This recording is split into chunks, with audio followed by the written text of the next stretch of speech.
கர்த்தருக்கு ஸ்தோத்திரம். Praise the Lord. நம்முடைய தியானத்திற்காக மறுபடியும் நம்முடைய வேதத்தை திறந்து யோபின் புத்தகம் 24 அதிகாரம் முதலாம் வசனத்தை நாம் படிப்போம். For our meditation, let us turn back to the book of Job, 24th chapter, the first verse. சர்வ வல்லவருக்கு காலங்கள் மறைக்கப்படாதிருக்க அவர் அறிந்தவர்கள் அவர் நியமித்த நாட்களை அறியாதிருக்கிறது என்ன? Why, seeing times are not hidden from the Almighty, do they that know him not see his days? கர்த்தருக்கு ஸ்தோத்திரம். Praise the Lord.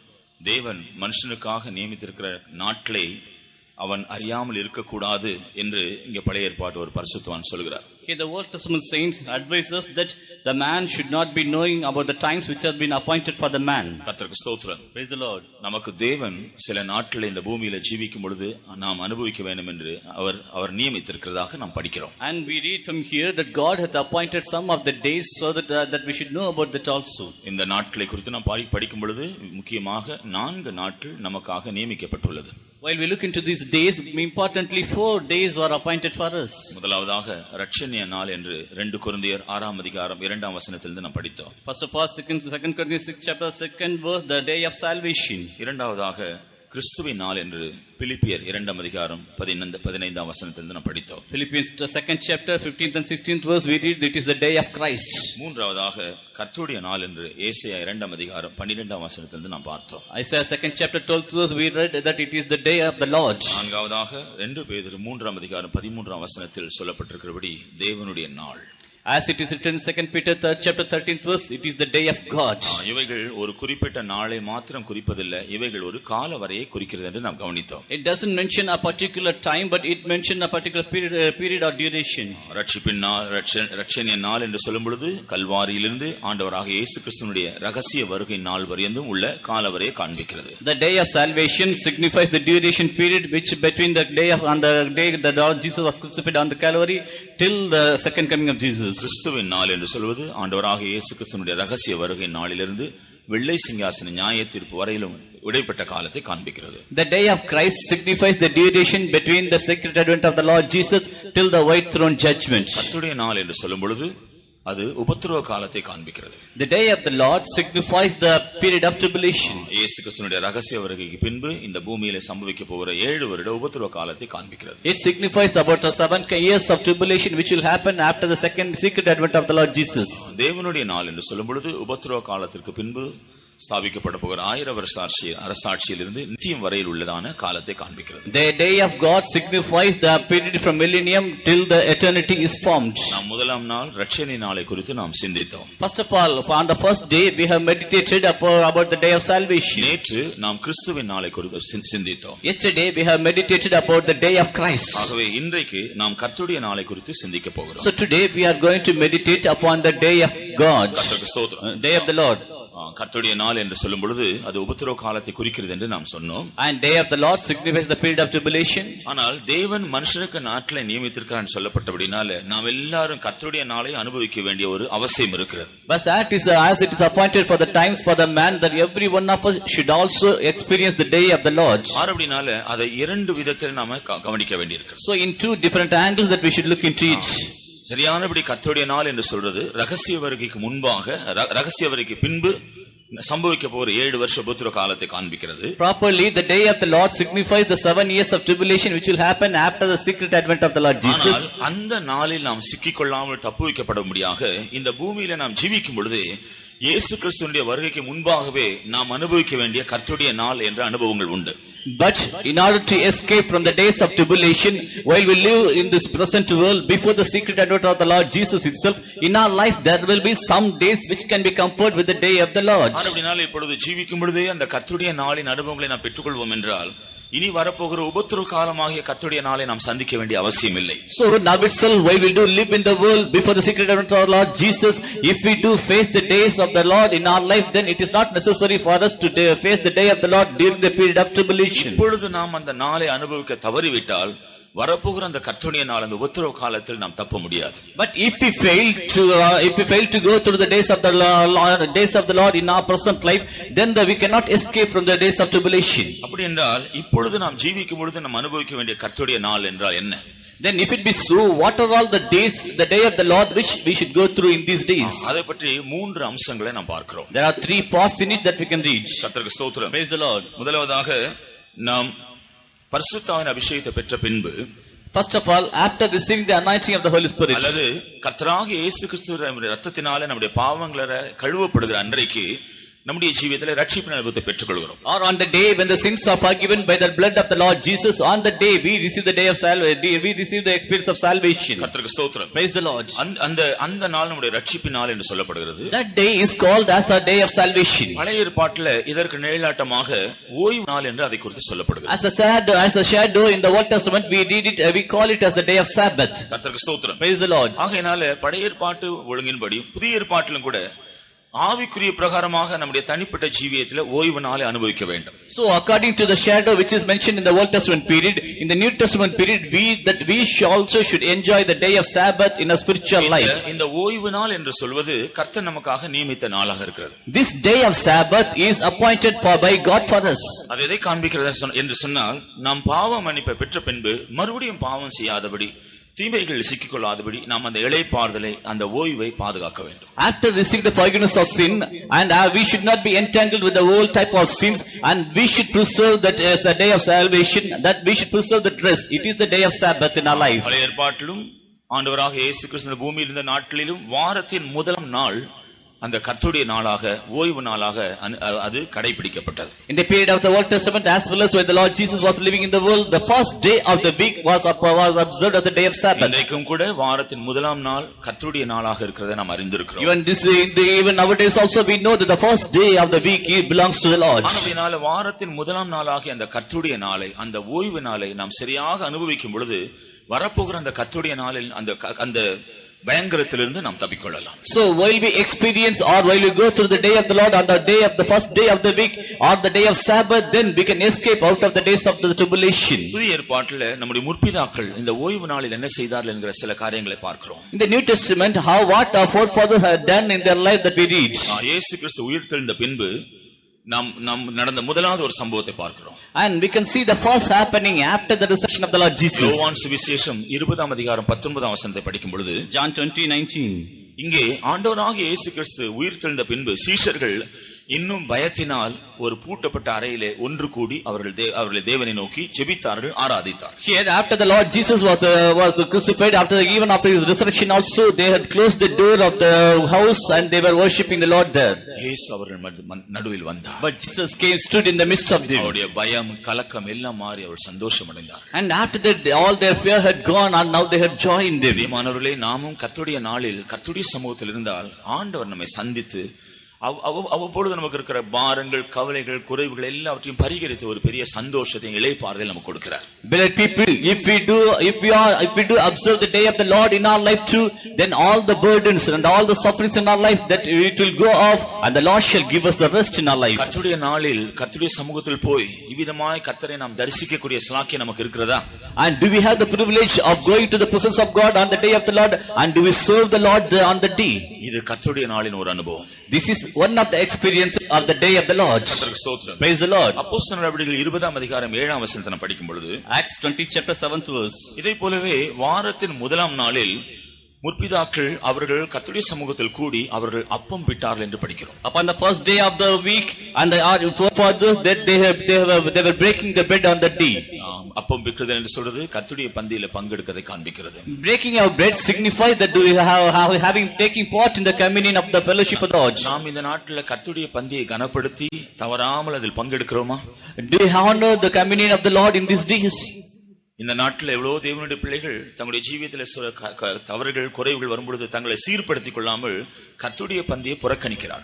In these days, many saints, many children of God, that if they have any shortcomings in their life, but they do not rectify their shortcomings, but they neglect the communion of the Lord. சில வேளையில ஊழியர்கள் அவர்களை விசாரிக்கும் பொழுது இந்த முறை வேண்டாம், அடுத்த முறை நான் பார்த்துக் கொள்கிறேன் என்று சொல்றார். Sometimes the servants of God inquires about them, then they will say that no, I will not take this time, but I will be taking it on the next time. பிரியமானவர்களே, இதுவரையில் அந்த தவறு செய்திருந்தால் இனிமேல் தயவு செய்து அதற்கு ஒரு முடிவு உண்டாக்குங்கள். Beloved people, if you have done so in your life this much till this time, but now you should make an end for that. கர்த்தருடைய நாளின் அனுபவமாகிய அப்பம் பிற்கிற அனுபவம் நமக்கு சரியாக தொடர்ந்து இல்லாவிட்டா கர்த்தருடைய வருகைக்கு நாம் ஆயத்தப்பட முடியாது. If we do not take part in the communion of breaking the bread with the Lord, then we cannot be caught up in the coming of the Lord. கர்த்தருக்கு ஸ்தோத்திரம். Praise the Lord. அதே வேளையிலே அதே வசனத்தை நாம் படிக்கிறோம். அன்றைக்கு அவர்கள் எல்லாரும் கூடி வேத வசனத்தை கேட்டார்கள். On the day, they heard the word of God. அப்போஸ்தலனாகிய பவுல் அவர்களுக்கு வேத வசனத்தை போதித்தார். Apostle Paul was preaching the word of God to them. கர்த்தருடைய நாளில் கர்த்தருடைய சமூகத்தில் போய் நாம் கர்த்தருடைய ஆலோசனை கேட்டு அதன் மூலமாக நாம் ஆசீர்வதிக்கப்பட வேண்டும். So on the day of the Lord, we should go to the presence of God. We should hear the counsel of God. Through that, we should be blessed. கர்த்தருக்கு ஸ்தோத்திரம். Praise the Lord. இன்றைக்கு எவ்வளவோ பேருக்கு அதிகமான அலுவல்கள் ஆனபடினால கர்த்தருடைய நாளில் கர்த்தருடைய சமூகத்தில் போக கூட நேரம் இல்லை. Today many do have many kinds of business with them, so they are not able to go to the day of the Lord, on the day of the Lord, to the God's presence even. சென்னையில் இருக்கிறதான ஒரு சபையில் இருந்த ஒரு விசுவாசி, one of the believer in Chennai, அவர் அரசாங்கத்தில் ஒரு நல்ல உத்தியோகத்தில் வேலை செய்கிறார். and he is in a good office in the government. அவர் சரியாக ஆராதனைக்கு போவதில்லை. And he will not go to the service often. ஏன் என்று கேட்டா அலுவல் மிகுந்த அலுவல் இருக்கு, எனக்கு ஓய்வே இல்லை என்று சொல்லுவார். So he will be saying that I have much work, office work, so I cannot go to the day of the Lord. இப்படி நடந்து கடைசியில் என்ன நடந்தது? So at last what happened? தேவ சமூகத்தை அலட்சியப்படுத்தி கடைசியில ஒரு விபசார பாவத்தில் விழுந்து போனார். After neglecting the presence of God, then he was caught in the idolatry. கர்த்தருக்கு ஸ்தோத்திரம். Praise the Lord. பாருங்க, கர்த்தருடைய நாளை அலட்சியப்படுத்தும் பொழுது கர்த்தருடைய பாதுகாப்பு நமக்கு போய்விடும். எந்த நேரத்திலும் சத்துரு நம்ம மேற்கொள்ளும்படி அப்படிப்பட்ட ஒரு ஆபத்து நமக்கு இருக்கிறது. So if we do neglect the day of the Lord, then whatever maybe the time sometimes we will be caught up in such kind of sins. இதே போல நடந்த ஒரு கூட்டத்துக்கு ஒரு பெரிய ஒரு தொழில் அதிபர், ஒரு மிகுந்த அலுவலராக இருக்கிற ஒருவர் வந்தார்.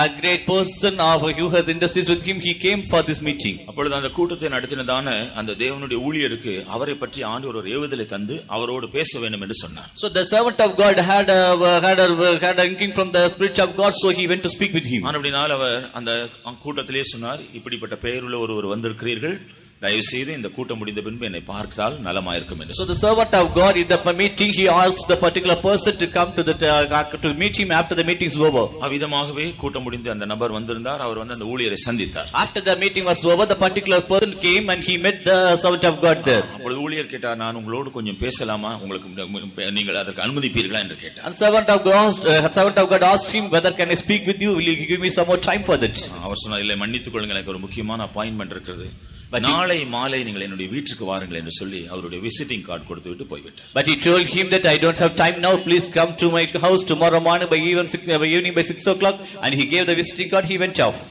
அதே போலவே அடுத்த நாள் மாலையில் அவர் வீட்டுக்கு சென்றார். In the same way he went by the next day evening by 6 o'clock, he went to the office. வீட்டை தேடி வீட்டு கதவை தட்டினார். He went to his home and he knocked the door. ஒரு பெண்மணி வந்து திறந்தார்கள். And one sister came from inside. அப்பொழுது கேட்டார், குறிப்பிட்ட இந்த நபர் இருக்கிறாரா? And he asked whether the particular person is available there or not. உடனே அவர்கள் கதறி அழ ஆரம்பித்து விட்டார். Immediately she started to cry. ஏனம்மா, என்ன நடந்தது? இல்லையா அவர்? And he asked whether is he not available here? இல்லையா, நேற்றிரவு ஒரு மாரடைப்பில் இறந்து போய்விட்டார். No, yesterday night he died of chest pain. இன்று மாலையில் தான் அவருடைய அடக்கம் முடிந்தது. Only in the evening the funeral service was held. நான் தான் அவருடைய மனைவி. I am his wife. அவருக்கு மிகுந்த வேதனையாகிவிட்டது. And she was very much worried. அலுவல் அவர் கடைசி நேரத்தில் ஆகிலும் கர்த்தருடைய வார்த்தை கேட்டு கர்த்தருடைய பட்சம் திரும்பக்கூடிய அவருக்கு கிடைத்த சந்தர்ப்பத்தையும் கூட அவர் தவறிவிட்டு விட்டார். Always he was going around all his office works and all the other things, but at the last time also he failed to hear the word of God. மானவர்களே, இந்த உலகத்தில் ஜீவிக்கும் பொழுது இந்த கர்த்தருடைய நாள் அலுவலம் நமக்கு இல்லாவிட்டால் உபத்திரவ காலமாகிய அந்த கர்த்தருடைய நாளில் நாம் தப்ப முடியாது.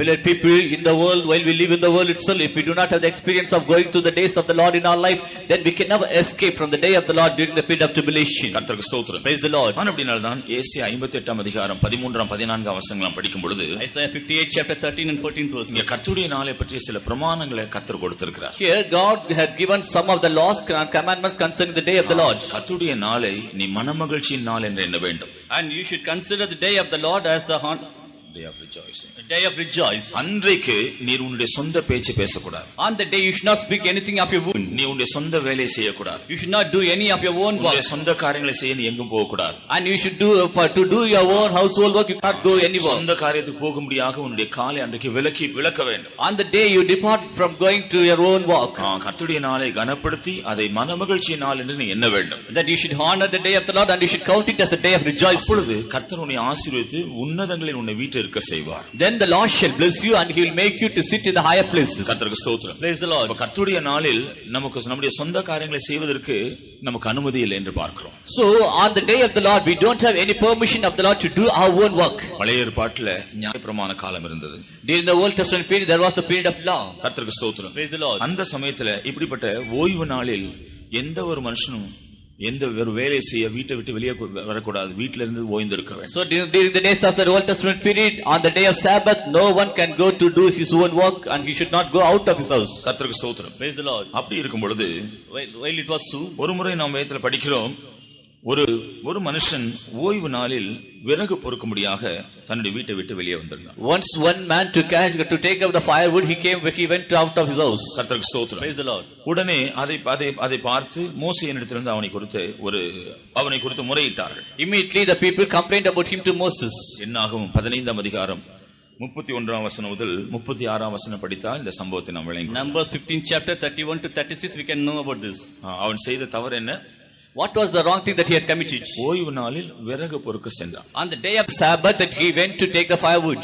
அப்பொழுது அந்த குற்றச்சாட்டு மோசேயினிடத்தில் வந்தது. So now his blame had come unto Moses. அப்போ மோசே அதை கர்த்தரிடத்தில், ஆண்டவரே இந்த இப்படிப்பட்ட ஒரு தவறு செய்து விட்டான், இவனுக்கு என்ன செய்வது? And Moses asked the Lord, he had committed this sin, so what should we do with him? கர்த்தர் என்ன சொன்னார்? What the Lord said, அவனை எல்லாரும் கல்லெறிந்து கொன்று போட வேண்டும். that everyone should stone him unto death. ஒரு ஏழை மனிதன் ஆகாரம் சமைக்க ஓய்வு நாளில் 2 விறகு பொறுக்க போனதுக்கு எவ்வளவு பெரிய தண்டனை பாருங்க. A poor man, he went out to gather the sticks to prepare the food. What happened to him now, you see? நாம கிருபையின் காலத்தில் இருக்கிறோம், ஆனபடியால் நம்ம அநேகர் தப்பி இருக்கிறோம். As we are in the dispensation of grace, now we have grace, we have been escaped from ஏனென்றால் it. நாம எத்தனையோ பேர் ஓய்வு நாளில் எவ்வளவு காரியங்களை நாம் செய்கிறோம், ஆனா நமக்கு தண்டனை வரல, மரணம் வரல. Because on the day of Sabbath that we do many of our own work, yet we are not punished. ஆனால் ஒரு ஆபத்து இருக்கிறது. But yet there is one calamity. ஒரு danger. There's a danger ahead of you. ஓய்வு நாளை அலட்சியப்படுத்தி, அந்த கர்த்தருடைய நாளை அலட்சியப்படுத்தி நம்ம இஷ்டம் போல ஜீவித்தா அந்த உபத்திரவ காலமாகிய கர்த்தருடைய நாளில் நாம் சிக்கிக்கொண்டு பாடுபட வேண்டியிருக்கும். If we do neglect the day of the Lord and if we walk according to our own will and wish, then on the day of the Lord during the period of tribulation we will be suffering more. கர்த்தருக்கு ஸ்தோத்திரம். Praise the Lord. அது மாத்திரம் இல்ல, Not only that, வெளிப்படுத்தல் 1ஆம் அதிகாரம் 10ஆம் வசனத்தை படிக்கிறோம். Revelation 1st chapter 10th verse. அப்போஸ்தலனாகிய யோவானுடைய ஜீவியத்தில் கர்த்தருடைய நாளின் அனுபவத்தை குறித்து படிக்கிறோம். And in the life of the apostle John we read about the days of the Lord. கர்த்தருக்கு ஸ்தோத்திரம். Praise the Lord. கர்த்தருடைய நாளில் நான் ஆவிக்குள்ளானேன். And I was in the spirit on the Lord's day. அப்போஸ்தலனாகிய யோவான் எந்த நிலைமையில் அங்க இருந்தார்? And what was the state of Apostle John on that place? நம்பிக்கையற்ற நிலைமையில் இருந்தார். And he was without hopeless state. அந்த தீவிலே தன்னந்தனிமையாக இருந்தார். On that island he was all alone there. அவரை சுற்றிலும் இருந்ததான அவருடைய தோழர்கள் செத்து போன மனுஷருடைய எலும்புக்கூடுகள் தான். And all the things surrounding him were the skeleton or the bones of the person who had died there. வேற ஒரு மனுஷனும் அங்க இல்ல. No other man was there in that island. கர்த்தருக்கு ஸ்தோத்திரம். Praise the Lord. இவ்விதமாக தண்டிக்கப்படும்படி நாடு கடத்தப்பட்டார். Likewise that he was taken to the other lands to be punished. கர்த்தருக்கு ஸ்தோத்திரம். Praise the Lord. ஆனால் கர்த்தருடைய நாளில் ஆவிக்குள்ளானார். But on the day of the Lord he was in the spirit of the Lord. ஆவிக்குள்ளான பொழுது இயேசுவை தரிசித்தார். So while he was in the spirit he saw Jesus. அவருடைய முழு மகிமையோடு உயிர்த்தெழுந்த இயேசுவை சகல மகிமையோடு தரிசித்தார். He saw the resurrected Jesus with all of his glory. அவருடைய சத்தத்தை கேட்டார். He heard the voice of Jesus. அதை பார்க்கலும் விசேஷம். And it was very precious. Another thing which was precious than that. பரலோகத்தை தரிசிக்கக்கூடிய ஸ்லாக்கியம் கிடைத்தது. And he had the privilege or the blessing to see heaven. பரலோகத்தில் இருக்கிற பல இடங்களை தரிசிக்க முடிந்தது. And he was able to have the view of many places in heaven. நாம் எப்படி இந்த சத்தியங்களை எல்லாம் நாம் கேட்கிறோமோ, இதை பற்றிய வெளிப்படுத்தல்கள், இனி சம்பவிக்க போற காரியங்களை பற்றி எல்லாவற்றையும் அன்றைக்கே கர்த்தர் அவருக்கு வெளிப்படுத்தினார். All the things which shall happen hereafter was revealed to John the apostle at that place. கர்த்தருக்கு ஸ்தோத்திரம். Praise the Lord. நம்முடைய ஜீவிதத்திலும் கூட அப்படிப்பட்ட கர்த்தருடைய நாளின் அனுபவம் இருக்க வேண்டும். In our life too we must have the experiences of the day of the Lord in us. சில நேரத்துல நமக்கு துக்கங்கள், சோதனைகள், பரீட்சைகள் வரும்போது இடறி போய்விட்டு அமைதியா இருக்க கூடாது. Sometimes because of the trials or because of the temptation, because of the worried state, we should not keep quiet. அப்போஸ்தலன் சொல்லுகிறார், கர்த்தருடைய நாளில் நான் ஆவிக்குள்ளானேன். Apostle had said, on the day of the Lord I was in the spirit. நமக்கு துக்கங்கள் வரும் பொழுது, சோதனைகள் வரும், பிரச்சனைகள் வரும், தேவ சமூகத்தில் இருந்து நல்ல ஆவிக்குள்ளாக்கப்படும். At the time of sorrows or the problems or the pains, we should tarry in the presence of the Lord and we should be in the spirit of the Lord. ஆண்டவர் நம்ம எல்லா சூழ்நிலையிலும் முற்றிலும் எல்லாவற்றையும் மாற்றி விடுவார். The Lord will change all our circumstances. கர்த்தருக்கு ஸ்தோத்திரம். Praise the Lord. ஆனபடினாலே இந்த உலகத்துல ஜீவிக்கும் பொழுது இப்படிப்பட்ட கர்த்தருடைய நாளின் அனுபவங்கள் நமக்கு மிகவும் அவசியம். So while we live in the present world itself, we are in need of the experiences of the day of the Lord in our life. நாம் தேவ சமூகத்தில் கூடி வந்து ஆண்டவரை தரிசிக்கக்கூடிய ஒரு அனுபவம். And we are gathering the presence of God and to see Him. கர்த்தருடைய பந்தியில ஒழுங்காக பங்கெடுக்கிறதான ஒரு அனுபவம். To take part in communion of the Lord, it is one experience. தேவ சமூகத்தில் கூடி வந்து தேவனுடைய வசனத்தை கேட்டு அதன் மூலமாக ஆசீர்வதிக்கப்படுகிற ஒரு அனுபவம். Coming to the presence of God and by hearing the word of God that we are blessed, it is another experience. ஆவிக்குள்ளாக்கப்பட்டு நம்முடைய நம்முடைய சோர்வுகள் துக்கங்கள் இவைகளை எல்லாம் மேற்கொள்ற ஒரு அனுபவம். Being in the spirit of the Lord that we can overcome all our worried state and all our sufferings and pains. 118 சங்கீதம் 24 வசனத்தில் கூட கர்த்தருடைய நாளை பற்றிய இன்னொரு விசேஷமான அனுபவத்தை படிக்கிறோம். Psalm 118:24 also we read about another experience of the Lord. இது கர்த்தராகிய இயேசு கிறிஸ்துவை பற்றி சொல்லப்பட்ட ஒரு தீர்க்க தரிசனமாகும். It was a prophecy told about the Lord Jesus Christ. இங்க சங்கீதக்காரன் என்ன சொல்கிறான்? Here what the psalmist says, கர்த்தர் உண்டு பண்ணினால் இதில் நாம் மகிழ்ந்து களிகூர கடவோம். This is the day which the Lord God hath made, we will rejoice and be glad in it. அப்ப அந்த நாளின் அனுபவம் என்ன? So if it be so, what was the experience of the day? முந்தின வசனங்கள்ல படிக்கிறோம். 22 வசனத்தில் படிக்கிறோம். In the 22nd verse we read, வீடு கட்டுகிறவர்கள் ஆகாது என்று தள்ளின கல்லே மூலைக்கு தலைக்கல்லாயிற்று. The stone which the builders refuse is become the headstone of the corner. அது கர்த்தராலே ஆயிற்று. And it was the Lord's dream. அது நம்முடைய கண்களுக்கு ஆச்சரியமா It is marvelous in our eyes. எவ்விதமாக ஆண்டவராக இயேசு கிறிஸ்து இந்த உலகத்தில் வந்து புறக்கணிக்கப்பட்டு அவர் ஒரு சாபத்துக்கு ஏதுவான ஒரு மரணத்தை சந்திக்க வேண்டும் என்கிறத ஒரு தீர்க்க தரிசனமாக இங்கே உரைக்கப்பட்டிருக்கு. How Jesus Christ will come into the world and how he will face the death which can be compared with the curse, and it has been prophesied here. கர்த்தர் தான் அல்லது தேவன் தான் அதை நியமித்தார் என்று நாம் படிக்கிறோம். And we read only that Lord God hath appointed it for him. இதை போலவே நம்முடைய ஜீவியத்திலும் தேவ சித்தத்தின்படி சில வேளையில மனுஷரால் புறக்கணிக்கப்படக்கூடிய சூழ்நிலைகள் வரும். So in our life too, according to the will of God, that we also may be neglected by the other men. உறவினர்களால் நாம் புறக்கணிக்கப்பட வேண்டிய சூழ்நிலைகள் வரும். And we might have been cast away by the relatives. நண்பர்களால் புறக்கணிக்கப்படக்கூடிய சூழ்நிலைகள் வரும். We might have been cast away or neglected by our own friends. நாம மிக அதிகமாய் நேசிக்கிறவர்களால் புறக்கணிக்கப்படக்கூடிய சூழ்நிலைகள் வரும். Those who have loved us very much, that they also may neglect us. சில வேளையில ஒருவருமே நமக்கு அனுகூலமா இல்லாமல் கைவிடப்பட்டது போன்ற சூழ்நிலைகள் வரும். Sometimes there will be some circumstances in which that we are forsaken, that there is no one to help us. பிரியமானவர்களே, இதெல்லாம் கர்த்தர் நமக்கு வைத்திருக்கிற கர்த்தருடைய நாளின் அனுபவங்கள். Beloved people, these are all the experiences which the Lord God hath given us as the experiences of the day of the Lord. நாம் மற்றவர்களாக நாம் விளங்கிக் கொள்ளப்படுவோம். Sometimes we will be mistakenly understood by others. சில வேளையில் நாம் தவறாக குற்றம் சாட்டப்படுவோம். Sometimes we will be wrongly reproved. சில வேளையில் நாம் தவறு செய்யாமலே தண்டிக்கப்படுவோம், புறக்கணிக்கப்படுவோம். Sometimes even without doing any offenses we will be punished. இதெல்லாம் கர்த்தருடைய நாள்.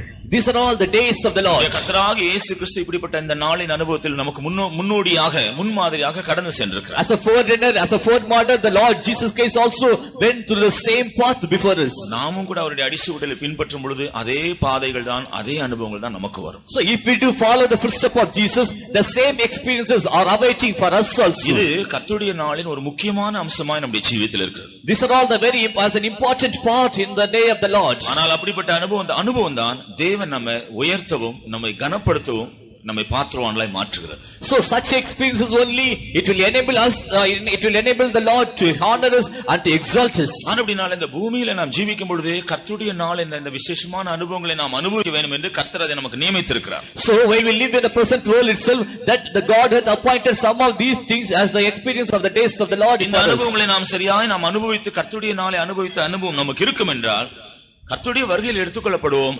இனி வரப்போகிற அந்த கர்த்தருடைய நாள் உபத்திரவ காலத்துல நமக்கு நாம் போக வேண்டிய அவசியம் இல்லை. If we do possess the experiences of the days of the Lord while we live in the present world itself, then the days of the tribulation, that we will not be caught up in it. கர்த்தருக்கு ஸ்தோத்திரம். Praise the Lord. இனி ரகசிய வருகைக்கு பின்பு சம்பவிக்கிற போற கர்த்தருடைய நாளை குறித்து நான் படிக்கும் பொழுது, now while we think about the things which shall happen after the secret advent of the Lord Jesus, இதனுடைய கொடூரம் எவ்வளவு பயங்கரம் என்கிறதை அறிவிக்கும்படியாக வேதத்தில் சொல்லப்பட்டிருக்கிற சில காரியங்களை நாம் பார்க்கிறோம். how cruel will be the period of tribulation, it is also written in the word of God. ஏசாயா 2:12 வசனத்தில், Isaiah 2nd chapter 12 to us, இந்த நாள் பெருமையுள்ளவர்கள் மேல் மேட்டிமையுள்ளவர்கள் மேல் வரும் என்று தீர்க்கதரிசி சொல்கிறார். for the day of the Lord host shall be upon everyone that is proud and lofty. கர்த்தருக்கு ஸ்தோத்திரம். Praise the Lord. நம்முடைய இந்த உலகத்துல ஜீவிக்கிற நாட்டில் பெருமை உள்ளவர்களாய் மேட்டி உள்ளவர்களாய் இருந்து அதிலிருந்து நாம் விடுபடாவிட்டால் நிச்சயமாய் அந்த உபத்திரவ காலத்தை சந்திக்க வேண்டியிருக்கிறது. If we are proud and lofty in the present world itself, if we are not delivered from that nature, then surely we will have to face the days of tribulation. யோவேல் இதை குறித்து சொல்லும் பொழுது,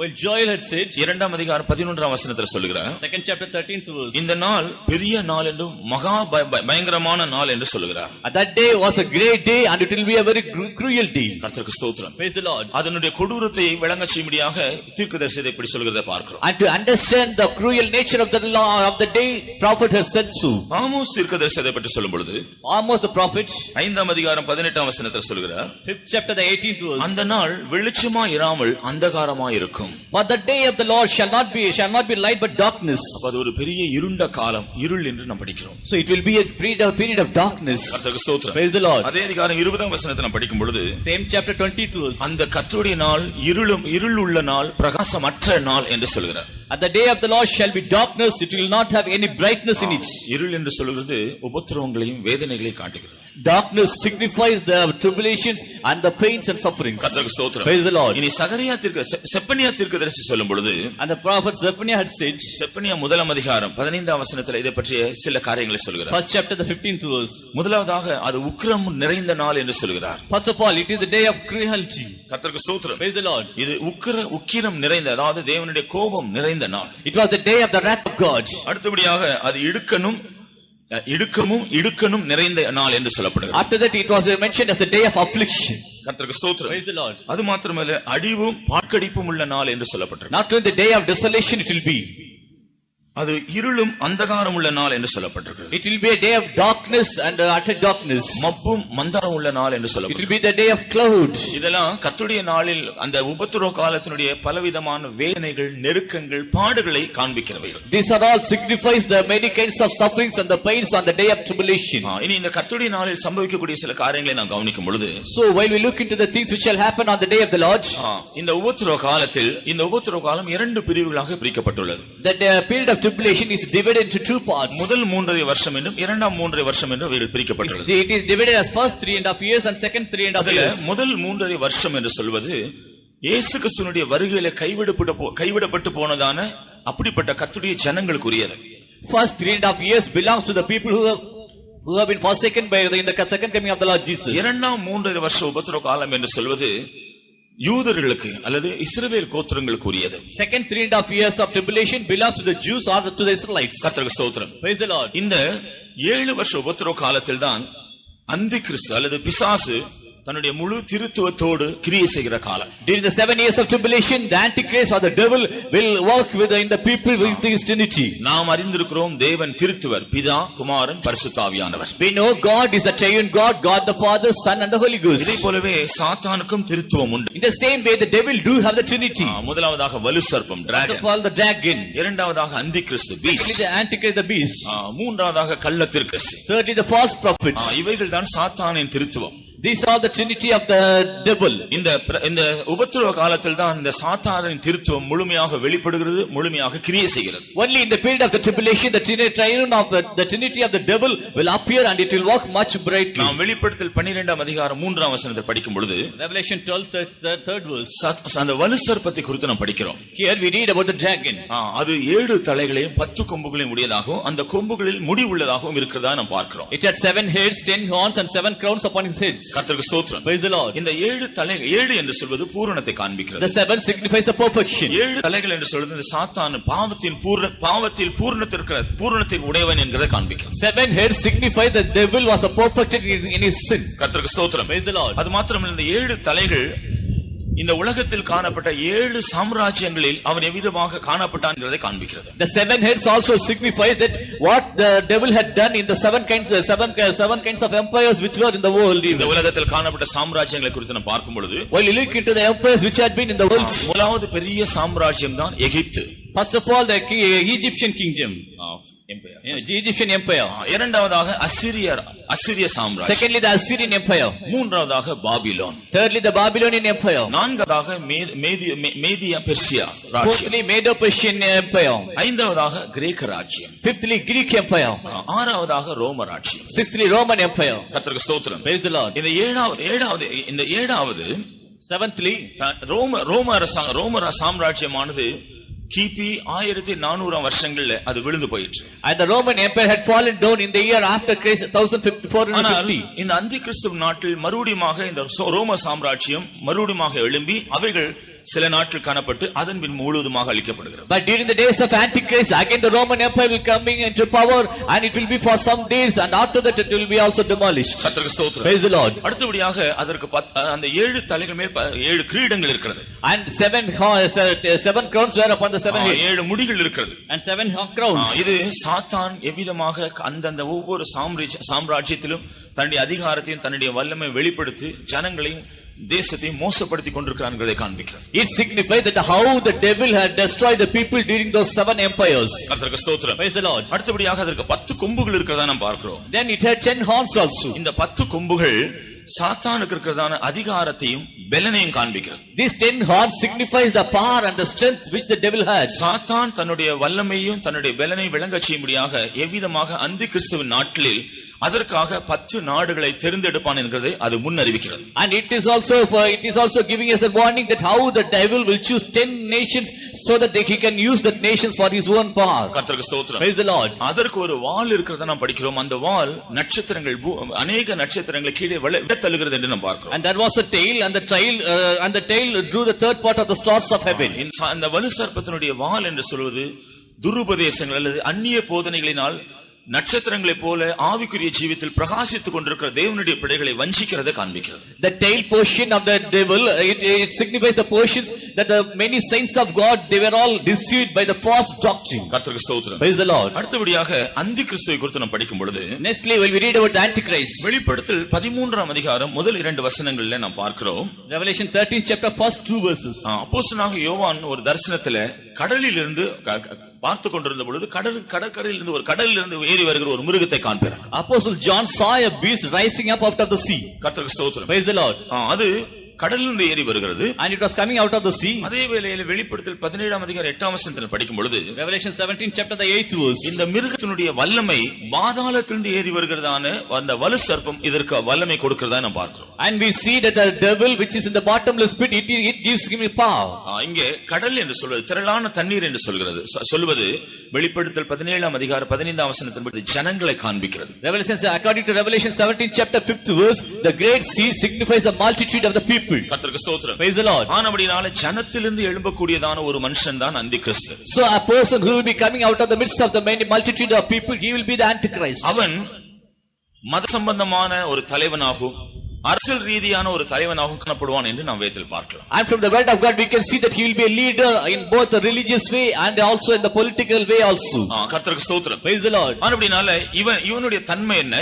இவன் மிருகம் என்று தான் சொல்லப்படுகிறது. What will be his nature? He is called as the beast. காரணம் என்னவென்றால் அவனுக்கு மனுஷ தன்மையும் இருக்காது, தெய்வீக சுபாவம் இருக்காது. The reason behind it that he will not have the nature of man as well as the nature of God also. மிருகத்தனமான அவனுடைய கொடூரமான சுபாவத்தோடு அந்த நாட்டில் எல்லாரையும் ஒடுக்குகிறதான அவனுடைய வேலை. With a cruel nature, with the nature of the beast, that he will be afflicting all. அப்படினால தான் அவனுடைய தன்மைகளை விவரிக்கும்படியாக சில மிருகங்களே அங்க ஒரே மிருகம் 4 விதமான தோற்றங்கள் இருக்கிறத அப்போஸ்தலனாகிய யோவான் 2ஆம் வசனத்தில் காண்கிறார். Apostle John that he saw in the second verse, in order to express the cruel nature of the beast, that he had 7 kinds of forms within. இதை பற்றியதான தரிசனத்தை தானியேல் தன்னுடைய நாட்டில் இருக்கும் பொழுதே கண்டதை நாம் பார்க்கிறோம். And we see Daniel while he was alive, he saw the vision concerning this also. தானியேல் 7ஆம் அதிகாரம் 4ஆம் வசனம் முதல் 7ஆம் வசனம் முடிய படிக்கும் பொழுது Daniel 7 chapter 4 to 7th verses. தானியேல் பார்த்து கொண்டிருக்கும் பொழுது 4 விதமான மிருகங்கள் இப்படி எழும்பி கடலில் எழும்பி வருகிறதை காண்கிறார். Daniel saw that 4 kinds of beasts coming out of the sea. முதலாவதாக மிருகம் சிங்கத்தை போல இருந்தது. And first one was like the lion. அதற்கு கழுகின் செட்டைகள் இருந்தது. It had the wings of eagles. அதன் பின்பு அந்த செட்டைகள் அவைகள் பிடுங்கப்பட்டது. After that the wings were plucked off. இது முதலாக தோன்றிய அந்த பாபிலோன் சாம்ராஜ்யத்தை காண்பிக்கிறது. It signifies the first Babylonian empire. அந்த இறகுகள் பிடுங்கப்பட்டது என்று சொல்றது எவ்விதமாக பிசாசான நேபுகாத்நேச்சாரை தன்னை உயர்த்த வைத்து மனுஷனுக்கு தள்ளப்பட்ட அவனுடைய ஆளுகை தள்ளப்பட வைத்தான் என்கிறதை காண்பிக்கிறது. And the plucking of wings signifies how Nebuchadnezzar exalted himself and how he was driven out from his kingdom. இரண்டாவது எழும்பின மிருகம் கரடியை போல இருந்தது. The second beast was like the bird. கர்த்தருக்கு ஸ்தோத்திரம்.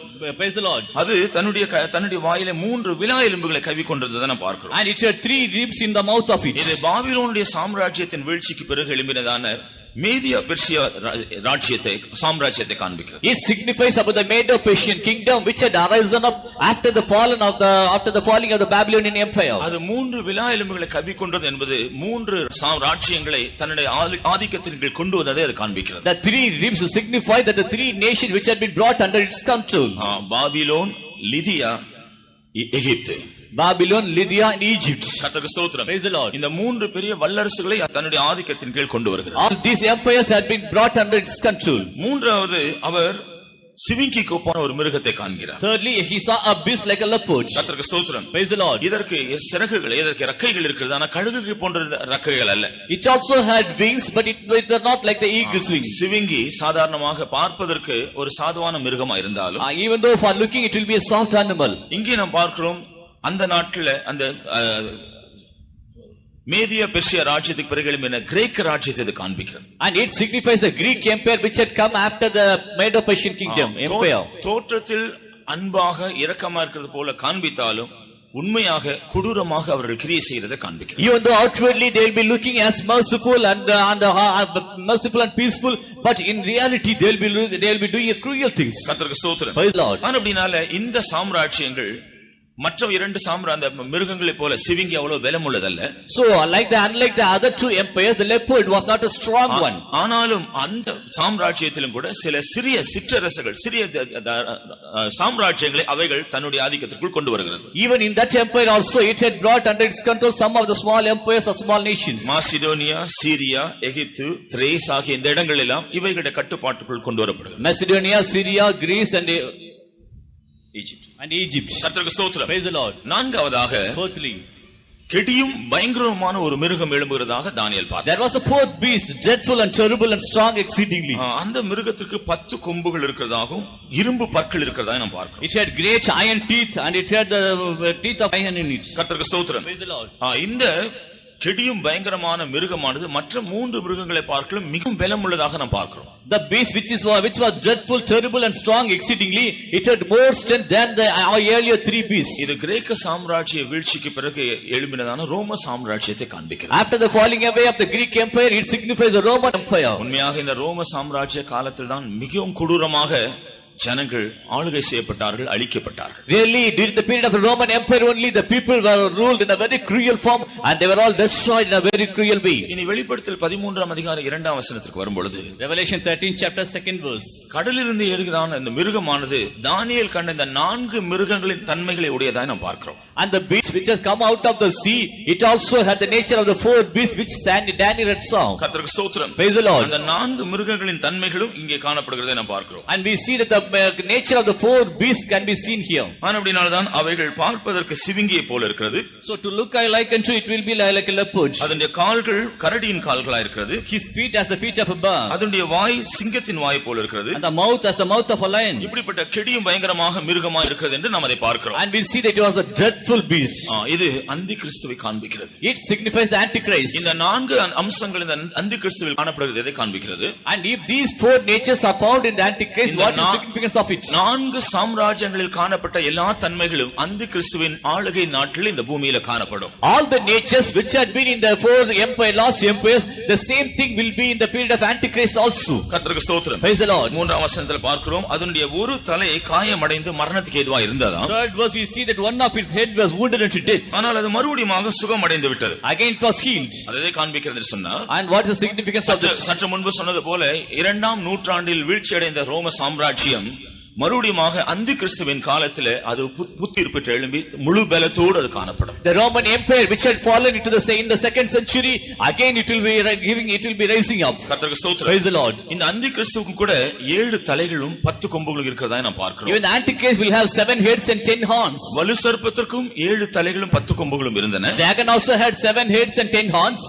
அந்தி கிறிஸ்துவுக்கும் 7 தலைகளும் 10 கொம்புகளும் இருக்கிறதாக யோவான் தரிசனத்தில் காண்பிக்கிறார். Antichrist also had seen the antichrist also will have 7 heads and 10 horns. கர்த்தருக்கு ஸ்தோத்திரம். Praise the Lord. ஆனபடியால் இந்த அந்தி கிறிஸ்துவினுடைய 7 தலைகள் எதை காண்பிக்கிறது? So what is the significance of the 7 heads of antichrist? அது 2 அனுபவங்களை காண்பிக்கிறது. It signifies 2 experiences. நாம் ரோமர் வெளிப்படுத்தல் 19ஆம் அதிகாரம் 9ஆம் வசனத்துல படிக்கும் பொழுது Revelation 19 17ஆம் அதிகாரம் 9ஆம் வசனத்தில் படிக்கும் பொழுது Revelation 17:9 அப்போஸ்தலனாகிய யோவானுக்கு சொல்லப்படுகிறது அந்த 7 தலைகளும் 7 மலைகளாம் என்று சொல்லப்படுகிறது. the 7 heads are 7 mountains. கர்த்தருக்கு ஸ்தோத்திரம். Praise the Lord. இந்த 7 மலைகள் எதை காண்பிக்கிறது? And what is the significance of the 7 mountains? முதல் கத்தோலிக்க சபை துவங்கின இடமாகிய ரோமாபுரி காணப்படுகிற 7 மலைகளை தான் காண்பிக்கிறது. And it signifies about the Rome city in which the Roman Catholic Church was started. இந்த ரோமாபுரியானது 7 மலைகள் மேல் இருக்கிறதாக நாம் சரித்திரத்தில் பார்க்கலாம். In the history we see that the Rome is situated upon 7 mountains. அந்த மலைகளின் பெயர் கேப்டோலின். And the one of Capitoline is the one of the mountain. Quirinal, Gidinal is second. Viminal, Esquiline, Galilean, Aventine, Palatine. இந்த 7 குன்றுகள் மலைகள் மேல் தான் ரோமாபுரி இருக்கிறது. Upon the 7 hills the Rome city is situated. இதுல இருந்து அந்த ரோமன் கத்தோலிக்க சபை துவங்கியது. So where from there only the Roman Catholic Church was established. கர்த்தருக்கு ஸ்தோத்திரம். Praise the Lord. ஆனபடினாலே அந்தி கிறிஸ்துவினுடைய பேஸ் ரோம கத்தோலிக்க சபையாக இருக்கும் என்கிறது அது காண்பிக்கும். So the base of Antichrist will be in the Roman Catholic Church. It is signified there. ஆனா அதே வேளையில 10ஆம் வசனத்தில் படிக்கும் பொழுது We'll come to the 10th verse. 17ஆம் அதிகாரம் வெளிப்படுத்தல் 17:10 Revelation 17:10. இங்கே மறுபடியும் அப்போஸ்தலனாகிய யோவானுக்கு சொல்லப்படுகிறது அந்த 7 தலைகளும் 7 ராஜாக்கள் என்று சொல்லப்படுகிறது. Here the 7 heads are called the 7 kings. கர்த்தருக்கு ஸ்தோத்திரம். Praise the Lord. இந்த 7 தலைகளும் 7 ராஜாக்கள் என்று சொல்லப்படுகிறார். The 7 heads are 7 kings. இந்த 7 ராஜாக்கள் என்று சொல்வது நாம் சற்று முன்பு கவனித்த அந்த 7 சாம்ராஜ்யங்களை தான் குறிக்கிறது. These 7 kings signifies the 7 empires which we have seen earlier. ஆகையால் தான் நாம் படிக்கிறோம் அவைகளில் 5 ராஜாக்கள் விழுந்து போனார்கள். So 5 among them were fallen. கர்த்தருக்கு ஸ்தோத்திரம். Praise the Lord. முதலாவதாக எகிப்து சாம்ராஜ்யம் வீழ்ச்சி அடைந்து விட்டது. First of all the Egyptian empire had fallen. இரண்டாவதாக பாபிலோன் சாம்ராஜ்யம் வீழ்ச்சி அடைந்து விட்டது. Secondly Babylonian empire had fallen. இரண்டாவது அசிரியா சாம்ராஜ்யம் வீழ்ச்சி அடைந்தது. Secondly the Assyrian empire had fallen. மூன்றாவது பாபிலோன் சாம்ராஜ்யம். Thirdly the Babylonian empire. நான்காவதாக மேதியா பெர்சியா சாம்ராஜ்யம். Fourthly Medo-Persian king empire. ஐந்தாவதாக கிரேக்க சாம்ராஜ்யம். Fifthly the Greek empire. கர்த்தருக்கு ஸ்தோத்திரம். Praise the Lord. இந்த 5 ராஜாக்கள் விழுந்து போனார்கள் என்கிறது ஏற்கனவே விழுந்து போன இந்த 5 சாம்ராஜ்யங்களை தான் காண்பிக்கிறது. All these five kings which had fallen signify the five empires which had fallen already. கர்த்தருக்கு ஸ்தோத்திரம். Praise the Lord. ஆனால் ஒருவன் இருக்கிறான் என்று சொல்லப்பட்டது. But still there is one. இது அப்போஸ்தலனாகிய யோவான் நாட்டில் இருந்த ரோம சாம்ராஜ்யத்தை காண்பிக்கிறது. It signifies the Roman empire which was during the period of Apostle John. இன்னும் ஒருவன் வர வேண்டும். One is yet to come. அதுதான் ஏற்கனவே சொன்னது போல அந்தி கிறிஸ்துவின் நாட்டில் மறுபடியுமாக உயிர் பெற்று எழும்பக்கூடிய ரோம சாம்ராஜ்யம். Again the Roman empire which shall be quickened in the days of the Antichrist. கர்த்தருக்கு ஸ்தோத்திரம். Praise the Lord. ஆனால் 11ஆம் வசனத்தை நாம் படிக்கிறோம். But in the 11th verse, எட்டாவது ஒரு ஆள் அவன் மிருகம் என்று இங்கே சொல்லப்பட்டிருக்கு. 8th person he is the beast. கர்த்தருக்கு ஸ்தோத்திரம். Praise the Lord. அவன் எட்டாவது ஒரு ஆள் எழும்பி அவன் நாசம் அடைவான் என்று சொல்லி. And he is the 8th person and he will also go to perdition. கர்த்தருக்கு ஸ்தோத்திரம். Praise the Lord. மிருகம் என்று சொல்லி இங்கே அந்தி கிறிஸ்துவை தான் காண்பிக்கிறது. Here the beast signifies the Antichrist. ஆனபடியாலே அந்தி கிறிஸ்துவின் நாட்டில் கடந்த நாட்டில் இந்த பூமியில காணப்பட்ட சாம்ராஜ்யத்தின் தன்மைகளும் கொடூரங்களும் காணப்படும். கடைசியில் அது நாசமடையும் என்று இந்த வசனத்திலிருந்து படிக்கிறோம். So according to the word of God, during the days of Antichrist, all the cruel nature which were in the earlier empire will be seen in the day of Antichrist, in the period of Antichrist, and he also will go to perdition. கர்த்தருக்கு ஸ்தோத்திரம். Praise the Lord. அடுத்தபடியாக இந்த அந்தி கிறிஸ்துவுக்கு 10 கொம்புகள் இருக்கிறதா நாம் பார்க்கிறோம். Again we see the Antichrist had 10 horns. இந்த 10 கொம்புகளை குறித்து நாம் படிக்கும் பொழுது when we read about the 10 horns, எவ்விதமாக அந்தி கிறிஸ்து தன்னுடைய ஸ்தானத்தை ஸ்தாபிக்கும்படியாக ஐரோப்பிய பொது சந்தை சேர்ந்த அந்த 10 நாடுகளை ஆதாரமாக கொண்டு அவன் காணப்படுவான் என்கிறது அந்த 10 கொம்புகள் காண்பிக்கிறது. The 10 horns signifies the 10 European kingdom, a European community, and he will have the base upon these European community countries. இவர்களுடைய ஆதரவில் அல்லது இவர்களை ஆதாரமாக வைத்துதான் அந்தி கிறிஸ்து தன்னுடைய ராஜ்யத்தை ஸ்தாபிக்க போகிறான். By keeping the help of the European community that he will be establishing his kingdom. கர்த்தருக்கு ஸ்தோத்திரம். Praise the Lord. ஆனபடியால் நாம் அறிந்திருக்கிறோம் இப்பொழுது இந்த யூரோ நாணயம் வந்தது. அதற்குட்பட்ட 10 நாடுகளை குறித்து நாம் கேள்விப்பட்டிருக்கிறோம். And we know that the euro currency also had come up for the European community, and we know about it. சமீபத்தில் இலங்கையிலிருந்து ஒரு விசுவாசி சகோதரி என்னை சந்தித்தார்கள். And a believer sister from Ceylon, she met me. அவர்கள் ஒரு காரியத்தை சொன்னார்கள். And they told me one thing. யூரோப்ல ஒரு மனுஷன் இப்பொழுது எழும்பி ஒரு மனுஷன் இருக்கிறானாம். There's a man in Europe. அவன் சொல்கிறானா நாங்கள் சீக்கிரம் 2007லேயே எங்களுடைய ராஜ்யத்தை ஸ்தாபிப்போம். He said that in the year 2007 itself that we will be establishing our empire here. 7 வருஷங்கள் எங்களுடைய ராஜ்யம் ஸ்தாபிக்க காணப்படும் என்று சொல்லிக் கொண்டிருக்கிறான். And he said that only for 7 years our empire will be. அது ஒருவேளை உண்மையாக இருந்தால் பிரியமானவர்களே, அடுத்த வருஷத்திலே அந்தி கிறிஸ்துவினுடைய ராஜ்யம் ஸ்தாபிக்கப்படும் என்றால் அதற்கு முன்பாக கர்த்தருடைய வருகை இருக்க வேண்டும். So if it is true, the next year itself the Antichrist kingdom is going to be established, then before that it's the secret advent of the Lord Jesus will be there.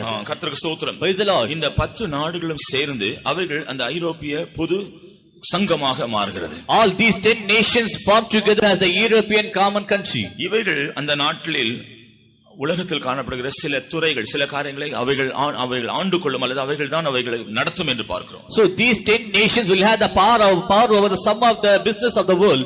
விவசாயம் and the agriculture, விவசாய துறையெல்லாம் இவைகள் தான் கட்டுப்படுத்துவார்கள். and the agriculture will be controlled by these nations. பண சம்பந்தமான monetary system இதையெல்லாம் அவர்கள் தான் கட்டுப்படுத்துவார்கள். And the monetary system also will be governed by them. மூன்றாவதாக கல்வி சம்பந்தமான காரியங்களை எல்லாம் இவர்கள் தான் கட்டுப்படுத்துவார்கள். Thirdly, education also will be controlled by them. நான்காவதாக தொழில்நுட்பம், டெக்னாலஜி இவைகளெல்லாம் கூட அவருடைய கட்டுப்பாட்டில் தான் இருக்கும். Fourthly, the technology also will be under their control. ஐந்தாவதாக இண்டஸ்ட்ரீஸ், தொழிற்சாலைகள், தொழில்கள் இவைகளெல்லாம் கூட அவருடைய கட்டுப்பாட்டில் இருக்கிறது. Fifthly, the industry also will be under their control. அடுத்தபடியாக தொழிலாளர் முன்னேற்றம், லேபர்ஸ் வெல்ஃபேர் இவைகளெல்லாம் கூட அவருடைய கட்டுப்பாட்டில் தான் இருக்கும். And nextly, the labor welfare also will be under their control. கடைசியாக அணு ஆயுதங்கள் இவைகள், நியூக்ளியர் பவர் இவைகளெல்லாம் கூட அவர்கள் தான் கட்டுப்படுத்துவார். At last, the nuclear power also will be controlled by them. இதையெல்லாம் பார்க்கும் பொழுது ஏறக்குறைய உலகத்தினுடைய சகல அதிகாரங்களும் அவருடைய கையில தான் இருக்கு. So when we look into all these things, then we can come to the conclusion that all the power and authority are under their control. முழு உலகத்துல காணப்படுற எல்லா காரியங்களுடைய அதிகாரம், ஆளுகை அவர்கள் தான் அவர் எடுத்துக்கொள்கிறார்கள். All the power and authority which can be spread over all the nations in the world,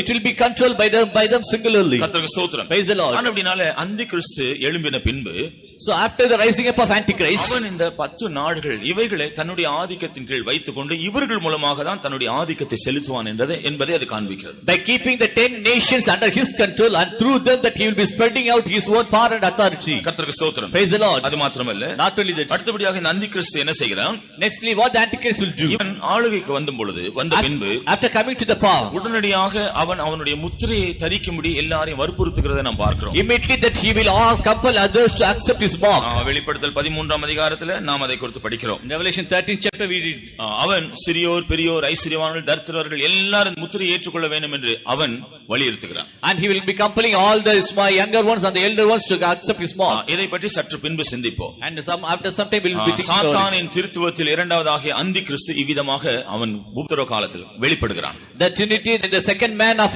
devil, that the Antichrist will be tormenting the people in this way. சாத்தானின் திருத்துவத்தில் மூன்றாவது ஆளாகிய கள்ள தீர்க்கதரிசி குறித்து வெளிப்படுத்தல் 13ஆம் அதிகாரம் 11ஆம் வசனத்தில் நாம் படிக்கிறோம். Revelation 13th chapter 11th verse we read about the third person, the trinity of the devil, the false prophet. அப்போஸ்தலனாகிய யோவான் இதை தரிசனத்தில் பார்க்கும் பொழுது ஒரு ஆட்டுக்கடாவை போல இதை பார்க்கிறான். Apostle John saw him as a lamb. கர்த்தருக்கு ஸ்தோத்திரம். Praise the Lord.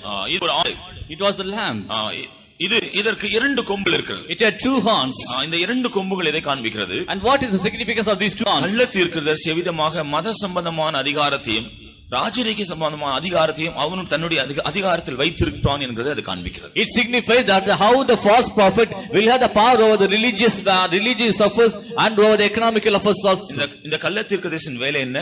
What is the work of the false prophet? முழு உலகத்தில் இருக்கிற எல்லா குடிகளும் அந்த மிருகத்தை, அந்தி கிறிஸ்துவை வணங்க வேண்டும் என்று அவன் கட்டளையிடுகிறான்.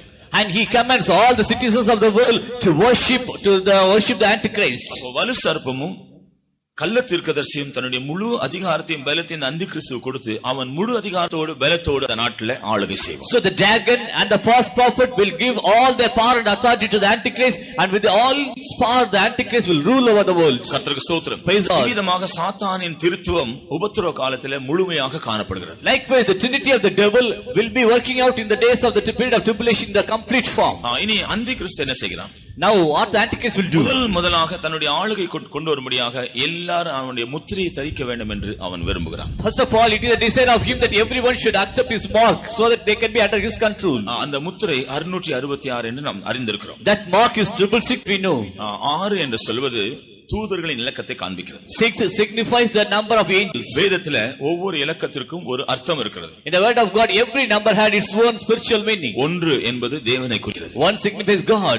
2 என்பது சாட்சியை குறிக்கிறது. 2 about the witness. 3 என்பது திருத்துவத்தை குறிக்கிறது. 3 trinity of God.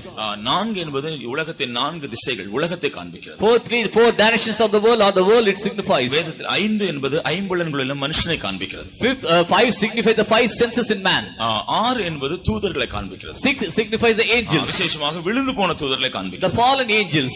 7 என்பது பூரணத்தை காண்பிக்கிறது. 7 signifies the perfection. 8 என்பது தேவன் சபை ஊழியங்களை காண்பிக்கிறது. 8 kinds of ministries. 9 என்பது வரங்களை காண்பிக்கிறது. 9 signifies the gifts. 10 என்பது பிரமாணங்களை காண்பிக்கிறது. 10 signifies the law. 12 என்கிறது அப்போஸ்தலருடைய இலக்கத்தை காண்பிக்கிறது. 12 signifies the number of the apostles. அப்படினாலே விழுந்து போன தூதனுடைய இலக்கம் 6. So the name and the number of the fallen angel is 6.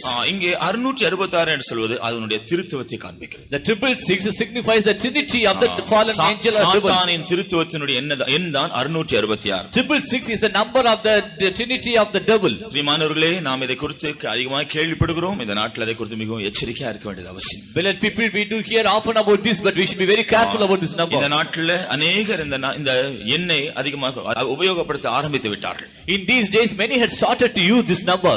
சில மாதங்களுக்கு முன்பாக கடைசி கால எக்லீசியா என்கிறதான ஒரு பத்திரிகையிலே இந்த இதை பற்றி ஒரு செய்தி வெளியானது. Some months back a magazine called Ecclesia that the news had come about like this. மனுஷர் தன்னுடைய கையில பணத்தை வைத்துக் கொண்டு போகிறது அவர்களுக்கு ஆபத்து என்று அறிந்து இப்பொழுது எல்லாம் கிரெடிட் கார்டு சிஸ்டம் வந்துட்டு. As it is dangerous for a man to carry always the money with him, now the credit system had come into force. அப்படினால கையில பணம் வைத்துக் கொண்டு போக வேண்டியதில்லை. கிரெடிட் கார்டு இருந்தா போதும். ஏடிஎம் பேங்க் கார்டு அது எங்க வேணுமோ அங்க போய் அந்த கவுண்டர்ல நம்ம அதை போட்டு வேண்டிய பணத்தை எடுத்து செலவு பண்ணலாம். So it is not necessary for us to carry the money wherever we goes, but let the credit card is enough so we can have the money out of the credit card. கிறிஸ்துவ நாட்டில் எப்படி நம்முடைய எல்லா காரியம் ஒன்றால் கட்டுப்படுத்தப்படும் என்கிறது இந்த நாட்டில் நடக்கிற சம்பவங்கள் மூலமாய் நாம் விளங்கிக் கொள்ளலாம். All the present days happenings it reveals that how all our activities will be controlled by the Antichrist. விசேஷமா நாம் இந்த தேசத்தினுடைய ஒரு பிரஜையாக இருந்தா, especially if we are the citizen of this land, நம்ம பற்றி எல்லா விவரங்களும் அரசாங்கத்தில் இருக்கு. All the particulars concerning us, it is with the government.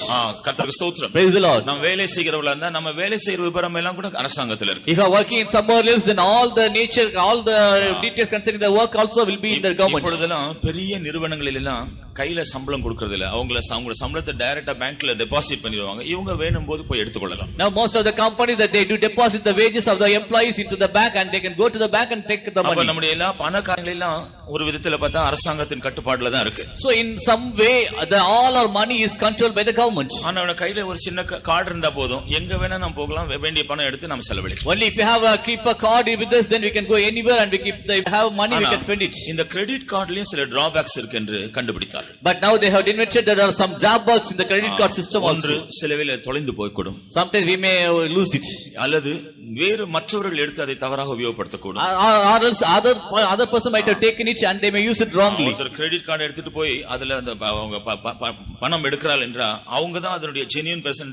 அதுக்கு எந்த விதமான அடையாளம் கிடையாது. Because there is no sign for the machine that the person who is taking out the card who is holding the credit card is a real person. அப்படினால மற்றவங்க அதை misuse பண்ணக்கூடும். So others may misuse it. சிலவேளை அது திருடு போகக்கூடும். Sometimes it may be robbed off. சிலவேளை அது நம்முடைய சரியாக அதை பாதுகாக்க உடைந்து போகக்கூடும். Sometimes that we may break it also. அது மாத்திரமல்ல அதனுடைய டியூரேஷன் முடிந்தா மறுபடியும் அதை ரினியூ பண்ண வேண்டியிருக்கு. Not only that, after the duration is over we will have to renew it again. இப்படிப்பட்ட 5 முக்கியமான காரியங்கள் நிமித்தமாக இந்த கிரெடிட் கார்டு சிஸ்டம் ஃபெயிலியர் என்று சொல்லி அவர்கள் தீர்மானித்தார்கள். Because of these 5 important reasons, the credit card system is a failure that they have determined. அப்படினால வேற ஒரு சிஸ்டம் இன்ட்ரோ듀ce பண்ணனும். So again they would like to introduce one more system. அவர்கள் என்ன செய்தார்கள்? What they say? What they செய்து micro chip என்ற ஒரு சிறிய ஒரு மின்னணு அளவில் ஒரு சிறிய ஒரு இயந்திரத்தை கண்டுபிடித்தார்கள். And they had invented the microchips.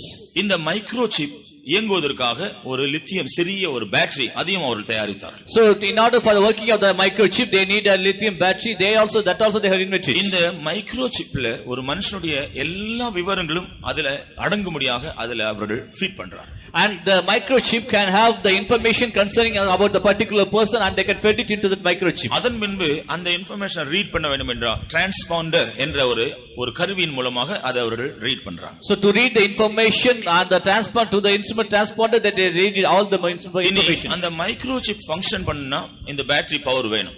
Now if the microchip is to function it needs the power of the battery. அந்த அவர்கள் கண்டுபிடித்த பேட்டரி ரீசார்ஜபிள் பேட்டரி. அவர்கள் தயாரித்த battery rechargeable battery. So the battery is a rechargeable one. இத மனுஷனுடைய சரீரத்தில் எங்கேயாகிலும் பதித்து விட்டா போதும், அவனுக்கு எந்த காரியத்தை குறித்து பயப்பட வேண்டிய அவசியம் இல்லை. எங்க போனாலும் போதும் அந்த டிரான்ஸ்பாண்டர் அந்த மிஷின் மூலமா ரீட் பண்ணி அவனுக்கு வேண்டிய எந்த காரியத்தையும் அவன் பெற்றுக்கொள்ளலாம். So if the microchip is embedded into any part of the man, then he can go anywhere, but through the transponder that they can take out the information from the microchip. அப்படின்னா மனுஷனுடைய எந்த சரீரத்தை எந்த பகுதியில் அதை பொருத்த வேண்டும் என்பது குறித்து பொருத்த வேண்டும் என்பதை ஆராய்ச்சி செய்தார். Then they have made a research that where should we fit the microchip in the which part of the body. அது தொடர்ந்து ஃபங்க்ஷன் பண்றதுக்கு அந்த பேட்டரி பவர் மறுபடியும் ரீசார்ஜ் இருக்க வேண்டும் என்ற அந்த பேட்டரி வெப்பத்தினால ரீசார்ஜ் ஆகக்கூடியதான battery. The battery is a rechargeable one by the heat. கர்த்தருக்கு ஸ்தோத்திரம். Praise the Lord. அப்ப மனுஷனுடைய சரீரத்தில் எந்த பகுதியில வெப்பம் உண்டு, எந்த பகுதியில பொருத்தப்பட்டா அது சார்ஜ் ஆகி அந்த மைக்ரோசிப் ஃபங்க்ஷன் பண்ண முடியும்ங்கறத ஆராய்ச்சி செய்வதற்கு ஏறக்குறைய 7 கோடி ரூபாய் செலவழித்து அதை குறித்து ஆராய்ச்சி செய்து ஒரு முடிவுக்கு வந்தார். They have invested about 7 crores of rupees so that where the microchip can be inserted into the body of the man so that there will be heat. அவருடைய ஆராய்ச்சிக்கு பின் மனுஷனுடைய வலது கையிலோ அல்லது நெற்றியில் தான் தொடர்ந்து சூடு உள்ள இடம், இந்த இடத்தில் தான் பொருத்த வேண்டும் என்று முடிவு செய்தார். According to the research that they have found, they have come to the conclusion that at the right hand side or the forehead that the man shall have the heat, so there only the microchip can be fitted. அதன் பின்பு Mondex Smart Card என்றதான ஒரு organisation, அந்த நிறுவனம் இந்த microchip produce பண்றதுக்காக அந்த பொறுப்பை எடுத்துக்கொண்டது. The Mondex Smart Card that they had taken the responsibility of fixing the microchips. அந்த மைக்ரோசிப்பும் பேட்டரியும் சேர்ந்து அந்த இரண்டு பகுதியில் இருக்கிறதுனால அதற்கு பயோசிப் என்று பெயர்.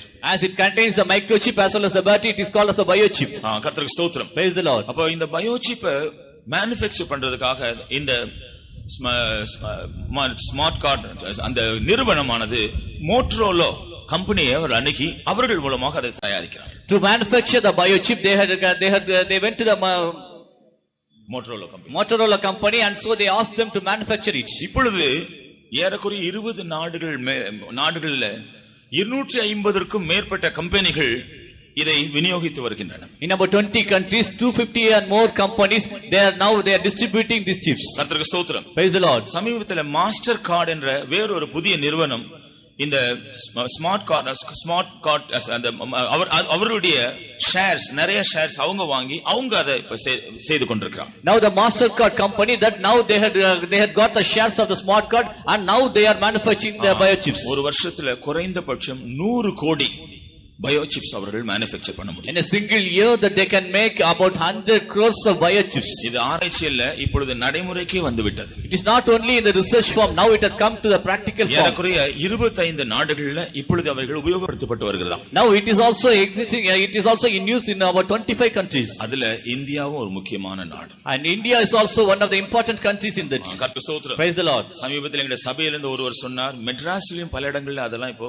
உபயோகத்துக்கு வந்து விட்டது என்று சொன்னார். One of the believers in my church also, he said in Madras also many do use the chips now. எவ்வளவு வேகமாக அன்கிறிஸ்துவினுடைய ஆளுகை ஸ்தாபிக்கக்கூடிய ஆயத்தங்கள் நடந்து கொண்டிருக்கிறது. See how swiftly the happenings are before the formation of the Antichrist. அப்படினால இவைகளை இந்த உபத்திரவ காலத்தில் இந்த முத்திரையை தரித்துக் கொள்ளாவிட்டால் ஒரு மனுஷன் பிழைக்க முடியாது. If a man do not accept the mark of the Antichrist, he cannot do any work in the days of tribulation. ஆகையால் தான் நாம் வெளிப்படுத்தல் 13ஆம் அதிகாரத்தில் படிக்கிறோம், இந்த முத்திரையை ஏற்றுக்கொள்ளாதவர்கள் வாங்கவும் விற்கவும் முடியாது. A man who do not accept the mark, he cannot sell or buy. கர்த்தருக்கு ஸ்தோத்திரம். Praise the Lord. அப்படினால அவர் ஒண்ணும் செய்ய முடியாது. So they can do nothing. இந்த முத்திரை தரித்ததான் இந்த உலகத்துல பிழைக்கலாம், இல்லாவிட்டா அப்படிப்பட்டவளை அந்தி கிறிஸ்து கொடூரமாக உபத்திரவப்படுத்துவான். Only if they do accept the mark of the beast, then only they can live, otherwise they will be in a cruel way. நாம் வெளிப்படுத்தல் 13ஆம் அதிகாரம் 8ஆம் வசனத்துல படிக்கும் பொழுது Revelation 13 chapter 8th verse, இந்த மிருகம், இந்த அந்தி கிறிஸ்துவை அந்த நாட்டில் ஒரு கூட்டத்தார் கண்டு அதை ஆராதிப்பார்கள், வணங்குவார்கள். One group of people that they will find out this Antichrist and they will be worshipping him. யார் தெரியுமா அது? Do you know who are they? அந்த வசனம் மாத்திரம் படிங்க. 13:8. உலக தோற்றம் முதல் அடிக்கப்பட்ட ஆட்டுக்குட்டியினுடைய ஜீவ புஸ்தகத்தில் பேர் எழுதப்பட்டிராத பூமியின் குடிகள் யாவரும் அதை வணங்குவார்கள். And all that dwell upon the earth shall worship him, whose names are not written in the book of life of the Lamb slain from the foundation of the world. உலக தோற்றம் முதல் அடிக்கப்பட்ட ஆட்டுக்குட்டியின் ஜீவ புஸ்தகத்தில் பெயர் எழுதப்படாதவர்கள் இந்த அந்தி கிறிஸ்துவை வணங்குவார்கள். Whose names are not written in the book of life of the Lamb slain from the foundation of the world, they will worship this Antichrist. கர்த்தருக்கு ஸ்தோத்திரம். Praise the Lord. ஆட்டுக்குட்டியின் ஜீவ புஸ்தகத்தில் பெயர் எழுதப்படாதவர்கள். Those whose names are not written in the book of life of the Lamb. நாம் அதை குறித்து படிக்கும் பொழுது வேதத்துல நம்முடைய ஆவிக்குரிய அனுபவங்களுக்கு ஏற்ற விதத்துல நம்முடைய பெயர்கள் பரலோகத்தில் எழுதப்படுகிறது. According to our spiritual experiences, our names will be written in heaven. ஒரு மனுஷன் பாவ மன்னிப்பை பெற்றுக்கொள்ளும் பொழுது, ரட்சிப்பின் அனுபவத்தை பெற்றுக்கொள்ளும் பொழுது அவனுடைய பெயர் ஜீவ புஸ்தகத்தில் எழுதப்படுகிறதாக நாம் வேதத்தில் படிக்கிறோம். When a man receives the forgiveness of sin or during the time of repentance, his name is written in the book of life. ஆனால் ஒருவர் பரிசுத்தாவின் அபிஷேகத்தை பெற்றுக்கொள்ளும் பொழுது அவருடைய பெயர் ஆட்டுக்குட்டியின் ஜீவ புஸ்தகத்தில் எழுதப்படுகிறது. When a man is anointed with the Holy Spirit, then his name will be written in the book of the life of the Lamb of God. ஆட்டுக்குட்டியின் ஜீவ புஸ்தகத்தோடு சம்பந்தப்பட்டவர்கள் பழைய ஏற்பாட்டு பரிசுத்தவான்கள் அல்ல, புதிய ஏற்பாட்டு ஜனங்கள் தான். So those who have the connection with the book Lamb of God, they are not the Old Testament saints, but only the New Testament saints of God. பழைய ஏற்பாட்டில் இந்த புதிய ஏற்பாட்டை போல பரிசுத்தாவி பொழிந்தருளப்படவில்லை. Because in the Old Testament period, the Holy Ghost was not poured upon them. கர்த்தருக்கு ஸ்தோத்திரம். Praise the Lord. ஆட்டுக்குட்டியின் ஜீவ புஸ்தகத்தில் பெயர் எழுதப்படாதவர்கள். And those whose names were not written in the book of the Lamb of God. அதுல ரெண்டு கூட்டத்தார். And there are two groups in ஒன்று பரிசுத்தாவின் அபிஷேகத்தை நாம் பெறாமலே காணப்படுவோம் என்றால் நம்முடைய பெயர் அந்த ஆட்டுக்குட்டியின் புஸ்தகத்தில் பெயர் அந்த புஸ்தகத்தில் எழுதப்படாது. First of all, if we have not been received the anointing of the Holy Spirit, our name will not be written in the book of the life of Christ. அடுத்தபடியாக பரிசுத்தாவின் அபிஷேகத்தை பெற்ற பின்பும் கர்த்தருடைய வருகைக்கு ஆயத்தப்பட்டு ஜீவிக்கிற அனுபவத்தை நாம் நஷ்டப்படுத்திட்டாலும் பெயர் எழுதப்பட்டிருந்தாலும் கிறுக்கி போடப்படும். Even though we have been anointed with the Holy Spirit, but if we do lose the experience of being caught up in the coming of the Lord, then our names will not be in the book of life. இயேசு சொன்னார் ஜீவ புஸ்தகத்தோட பெயரை கிறுக்க மாட்டேன்னு சொல்றார். அப்போ அவர் கிறுக்க கூடியதான ஆற்றல் உண்டு என்று நாம் விளங்கிக் கொள்கிறோம். So we can see that I will blot out his name from the book of life. கர்த்தருக்கு ஸ்தோத்திரம். Praise the Lord. அப்படினால ஆட்டுக்குட்டியின் ஜீவ புஸ்தகத்தில் பெயரிடப்படாதவர்கள் என்று சொல்லும் பொழுது கைவிடப்பட்டதான சபையார் ஏதாவது காண்பிக்கிறது. The names which were not written in the book of the life of the Lamb, it signifies the persons who are forsaken in the coming of the Lord. அப்படினால் நாம் அபிஷேகத்தை பெறாவிட்டாலும் ஒரு பெரிய ஆபத்து உண்டு. So if we are not anointed with the Holy Spirit, there's a great danger in life. பெற்ற பின்பு சபைக்குள் வந்த பின்பு சத்தியத்தை அறிந்த பின்பு அதற்கு கேட்டபடி ஜீவிக்காம நாம சும்மா கேட்டுவிட்டு அசதியா இருந்து விட்டாலும் பெரிய ஆபத்து இருக்கு. After coming to the church and after being anointed with the Holy Spirit, if we do slack or if we lead a lascivious life, then also there is a great danger. கர்த்தருக்கு ஸ்தோத்திரம். Praise the Lord. அப்படினால நாம் அதை குறித்து மிகவும் ஜாக்கிரதையா இருக்க வேண்டும். So we should be very careful concerning that. ஏனென்றால் இவர் இங்க ஆட்டுக்குட்டியின் ஜீவ புஸ்தகத்தில் பெயர் எழுதப்படாதவர்கள் தான் அந்த அந்தி கிறிஸ்துவை வணங்குகிறார்கள். Here all that dwell upon the earth shall worship him whose names are not written in the book of life of the Lamb. வணங்குகிறார்கள் சொன்னதன் அர்த்தம் என்ன? If they do worship, then what is the meaning of it? அவர்கள் அந்த முத்திரையை ஏற்றுக்கொண்டார்கள். அவர்கள் உபத்திரவ காலத்துல அந்தி கிறிஸ்துவின் முத்திரையை எதிர்த்து ஏற்றுக்கொள்ளாமல் ரத்த சாட்சியெல்லாம் மரிக்கிறவர்கள் அல்ல, ஏற்றுக்கொள்கிறவர்கள். They are not the person that who will die as a martyr during the period of tribulation, but they do accept the mark of God, mark of the beast. கிருபையின் காலத்துல ஜீவிக்கிறோம். We are living in the dispensation of grace. ஆவிக்குரிய ஜீவியம் செய்வதற்குரிய சகல காரியங்கள் அனுகூலமா இருக்கிற இந்த நாட்டில சரியான ஒரு ஆவிக்குரிய ஜீவியம் செய்ய முடியாவிட்டால், and if everything is surrounding is very helpful for us to lead a spiritual life, if we are not able to lead such a spiritual life, உபத்திரவ காலத்துல போய் நம்ம ஒரு நல்ல ஆவிக்குரிய ஜீவியம் செய்கிறதுங்கறத நாம் சிந்தித்து கூட பார்க்க முடியாது. அது நிச்சயமா நடக்காத காரியம். But to lead a spiritual life in the time of tribulation period, even we cannot imagine or think about it. ஆனபடியால் வெளிப்படுத்தல் 12ஆம் அதிகாரத்தில் படிக்கும் பொழுது, so Revelation 12th chapter 5ஆம் வசனத்திலே ஆண் பிள்ளை சிங்காசனத்துக்கு எடுத்துக்கொள்ளப்படுகிறது. 5th verse, the man child was taken to the throne. இதுதான் ரகசிய வருகையில கர்த்தருடைய வருகைக்காக தங்களை ஆயத்தப்படுத்தி காத்திருக்கிறதான பரிசுத்தவான்கள் நேற்று கவனித்ததாம் அந்த அனுபவம் உள்ளவர்கள் எடுத்துக்கொள்ளப்படுவதை காண்பிக்கிறது. This signifies the overcoming saints of God, as we have meditated yesterday, that they will be caught up to the throne. அதன் பின்பு 6ஆம் வசனத்தில் பார்க்கிறோம், ஒரு பெரிய யுத்தம் வானத்தில் உண்டாகிறது. 6th verse, there was a great war in heaven. கர்த்தருக்கு ஸ்தோத்திரம். Praise the Lord. என்ன சம்பவிக்கிறது? What happened there? மிகாவேலும் அவனுடைய தூதர்களும் யுத்தம் செய்கிறார்கள். Michael and his angels fought there.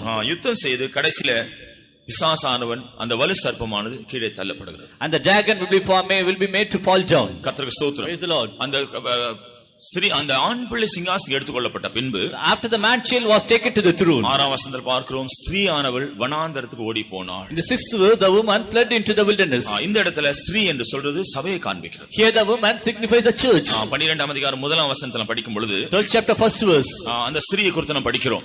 about the woman we read, அது புதிய ஏற்பாட்டு சபையை காண்பிக்கிறது. it signifies the New Testament church. பரிசுத்தாவின் அபிஷேகம் பெற்றவர்கள், and those who have been anointed with the Holy Spirit. அது சந்திரன் மேல் நிற்கிறது, தேவனுடைய கிருபையிலே தாங்கப்படுகிறவர்கள். It stands on the moon, it signifies that we stand upon the grace of God. சூரியனை அணிந்திருக்கிறாள், தேவனுடைய நீதி தரித்துக் கொண்டு சூரியனை போல பிரகாசிக்கிறார்கள். Clothed with the sun signifies that they have put on the righteousness of God and they are shining as the sun. 12 நட்சத்திரங்களுள்ள கிரீடத்தை தரித்திருக்கிறாள். A crown of 12 stars was upon her. சற்று முன்பு நாம் கவனித்தோம் 12 அப்போஸ்தலர்களுக்கு. ஆனபடியால் அப்போஸ்தலருடைய உபதேசத்தினாலும் ஊழியத்தினாலும் அவர்கள் ஆயத்தமாக்கப்படுகிறவர்கள். By the doctrine and the ministry of the apostles, that they are prepared for the second coming. இது புதிய ஏற்பாட்டு சபை. The New Testament church. ஆனாலும் இதற்குள்ளே மூன்று கூட்டத்தார் உண்டு. Yet there are three groups in this New ஒரு Testament church. கூட்டத்தார் கர்த்தருடைய வருகைக்காக ஆயத்தப்படுகிற கூட்டத்தார். One group of people are prepared for the coming of the Lord Jesus. அவர்களை தான் 5ஆம் வசனத்தில் நாம் பார்க்கிறோம். And we are mentioned, we read such group in 5th verse. இரண்டாவது கூட்டத்தார் அந்த ஸ்திரீயின் சந்ததி என்று அந்த 11ஆம் வசனத்தில் நாம் படிக்கிறோம். 11th verse we read that they are the generation of the woman. Seed of the woman. The seed of the woman we read. ஸ்திரீயின் சந்ததின்னு சொல்றா யார்? And who are the seed of the woman? இவர்கள் தான் கர்த்தருடைய வருகையில கைவிடப்பட்டு போனாலும் வைராக்கியமாய் இருந்து இரத்த சாட்சிகளாய் மரிக்கிறவர்கள். They are the people even though who have been forsaken in the second coming of the Lord Jesus, but they will be having very great zeal towards Christ and they will be dying as martyrs. மூன்றாவது ஸ்திரீ. Thirdly the woman. இதுதான் இந்த ஆவிக்கிற அனுபவங்கள்ல வந்திருந்தாலும் இதெல்லாம் மறுதலித்து பின்வாங்கி போய் கடைசியில அந்தி கிறிஸ்துவின் முத்திரையை ஏற்றுக்கொண்டு அவர்கள் நியாய தீர்ப்பை சந்திக்கிறவர்கள். Even though they have attained all the spiritual experiences, but they will be caught up, they will be forsaken in the coming of the Lord, and they will be denying the Lord Jesus, and they will be living in the pit of Antichrist. பிரியமானவர்களே, ஒருவேளை நாம் புதிய ஏற்பாட்டு சபையில் இருக்கலாம், ஆனால் எந்த கூட்டத்தில் இருக்கிறோம் என்கிறதை வேத வசனத்தின் வெளிச்சத்தில் நிச்சயப்படுத்திக் கொள்வோம். Beloved people, we may be living in the New Testament church, but in which group we are, that we should analyze with the word of God. அதே வேளையில வெளிப்படுத்தல் 17ஆம் அதிகாரத்தில் கூட ஒரு ஸ்திரீயை குறித்து நாம் படிக்கிறோம். At the same time, in the Revelation 17th chapter also we read about a woman. இந்த ஸ்திரீ மூன்று இடங்களில் காணப்படுகிறதா நாம் படிக்கிறோம். This woman that we see that she was in three places. முதலாவதாக திரளான தண்ணீர்கள் மேல் அவள் இருக்கிறார். First of all, she was about the great waters. இரண்டாவதாக 3ஆம் வசனத்தில் அவள் சிவப்பான மிருகத்தின் மேல் காணப்படுகிறார். Thirdly, she was sitting upon a scarlet colored beast. மூன்றாவதாக 9ஆம் வசனத்தில் அந்த மிருகத்தினுடைய தலைகள் மேல் இருக்கிறதா நாம் படிக்கிறோம். Thirdly, she was seated upon the seven heads of the beast. இங்கே சொல்லப்படுகிற இந்த ஸ்திரீ என்று சொல்வது விழுந்து போன சபைகளின் அந்த ஐக்கியத்தை காண்பிக்கிறது. The woman here, the woman signifies the fellowship of the fallen church. கர்த்தருக்கு ஸ்தோத்திரம். Praise the Lord. அவர்களுக்கு இந்த புதிய ஏற்பாட்டு சபையோடு அவர்களுக்கு சம்பந்தம் இல்லை. They will not have any connection with the New Testament church. ஆகையால் இந்த நாட்டில் பாருங்க, எல்லா சபையாரும் சேர்ந்து நாம் எல்லாரும் ஒரு ஒன்றாக சேர வேண்டும், ஒன்றாக இருக்க வேண்டும் என்று எல்லாம் ஒன்றா சேர்கிறார்கள். So it is the reason that many churches that they are planning to be coming under a say one umbrella. கர்த்தருக்கு ஸ்தோத்திரம். Praise the Lord. அவர்கள் எல்லாம் ஒன்றா சேர்ந்து ஒரு தலைவன் கீழ் நாம் கடைசியாக நம்முடைய போப்பின் கீழ் எல்லாம் கொண்டு வரப்பட வேண்டும் என்ற நோக்கத்தோடு சபைகள் எல்லாம் இப்படி ஒன்று சேர்ந்து கொண்டிருக்கிறதை நாம் பார்க்கிறோம். Now many churches are getting together as one church. அப்படினால தான் இந்த சில இடங்களில் கூட்டங்கள் நடந்தா சபை பாகுபாடு இல்லாம எல்லா சமுதாயத்தை சேர்ந்து நாம் கூட்டம் நடத்தலாம் வாருங்கள் என்று சொல்லி கூட்டங்கள் நடத்துகிறார்கள். So in some places they do organize many meetings that without any divisions of the church, let us analyze and let us conduct the meetings. பிரியமானவர்களே, இந்த வேதத்தில் சொல்லப்பட்டிருக்கிற சத்தியம் எவ்வளவு உண்மையானது என்று நாம் விளங்கிக் கொள்ள வேண்டும். Beloved people, how true is the word of God and how true is the truth of God. முக்கியமாக மூன்று முக்கியமான நிறுவனங்கள் மூலமாக எல்லா சபையாரும் சேர்ந்து ஒரே சபையாக இந்த நாட்டில் மாறிக்கொண்டு வருகிறார்கள். Through three important organizations, all the churches are trying to come under same church. முதலாவதாக எக்யூமெனிக்கல் கவுன்சில், கிறிஸ்தவ பொது சங்கம். First of all, ecumenical Christian ecumenical council. இரண்டாவதாக World Council of Churches. Secondly, the World Council of Churches. உலக பொது சபையினுடைய சங்கம். World Council of Churches.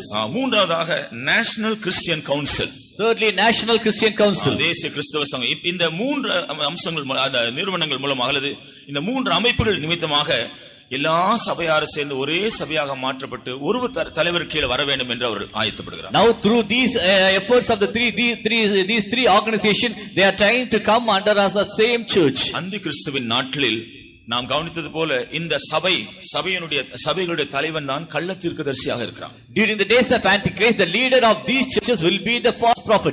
எல்லா விழுந்து போன சபையினுடைய தலைவனாக உபத்திரவ காலத்தில் கள்ள தீர்க்கதரிசி இருக்கிறான். The leader of the false church will be fallen churches will be the false prophet. கைவிடப்பட்டு போனதான கர்த்தருடைய ஜனங்களை போல இந்த சபைக்கு உபத்திரம் இல்ல. காரணம், இவர்கள் அந்தி கிறிஸ்துவின் ஆளுகைக்கு முழு ஒத்துழைப்பு கொடுக்கிறார்கள். The church which has been forsaken, they will not have that church will be troubled much, but this particular church they will not have any tribulation because they give all their help to Antichrist. ஏனென்றால் கள்ள தீர்க்கதரிசி இந்த மத சம்பந்தமான மார்க்கங்கள் மேல் இருக்கிற அதிகாரத்தை செல்வாக்கியம் பயன்படுத்தி முழு உலகத்தின் மேல் தன்னுடைய ஆதிக்கத்தை செலுத்தும்படி அந்தி கிறிஸ்துவுக்கு அனுகூலமாக இருப்பான். Because the false prophet, by using the power and authority over the fallen churches, that he will be helpful to the Antichrist. ஆகையால் இதை பற்றி பாபிலோன் என்று நாம் படிக்கிறோம். அங்கே concerning this we read as Babylon. Babylon என்று அதை குறித்து சொல்லப்பட்டிருக்கிறது. It is written as Babylon. Babylon விழுந்தது என்று நாம் 17ஆம் அதிகாரத்தில் படிக்கிறோம். 17th chapter we see that the Babylon is fallen.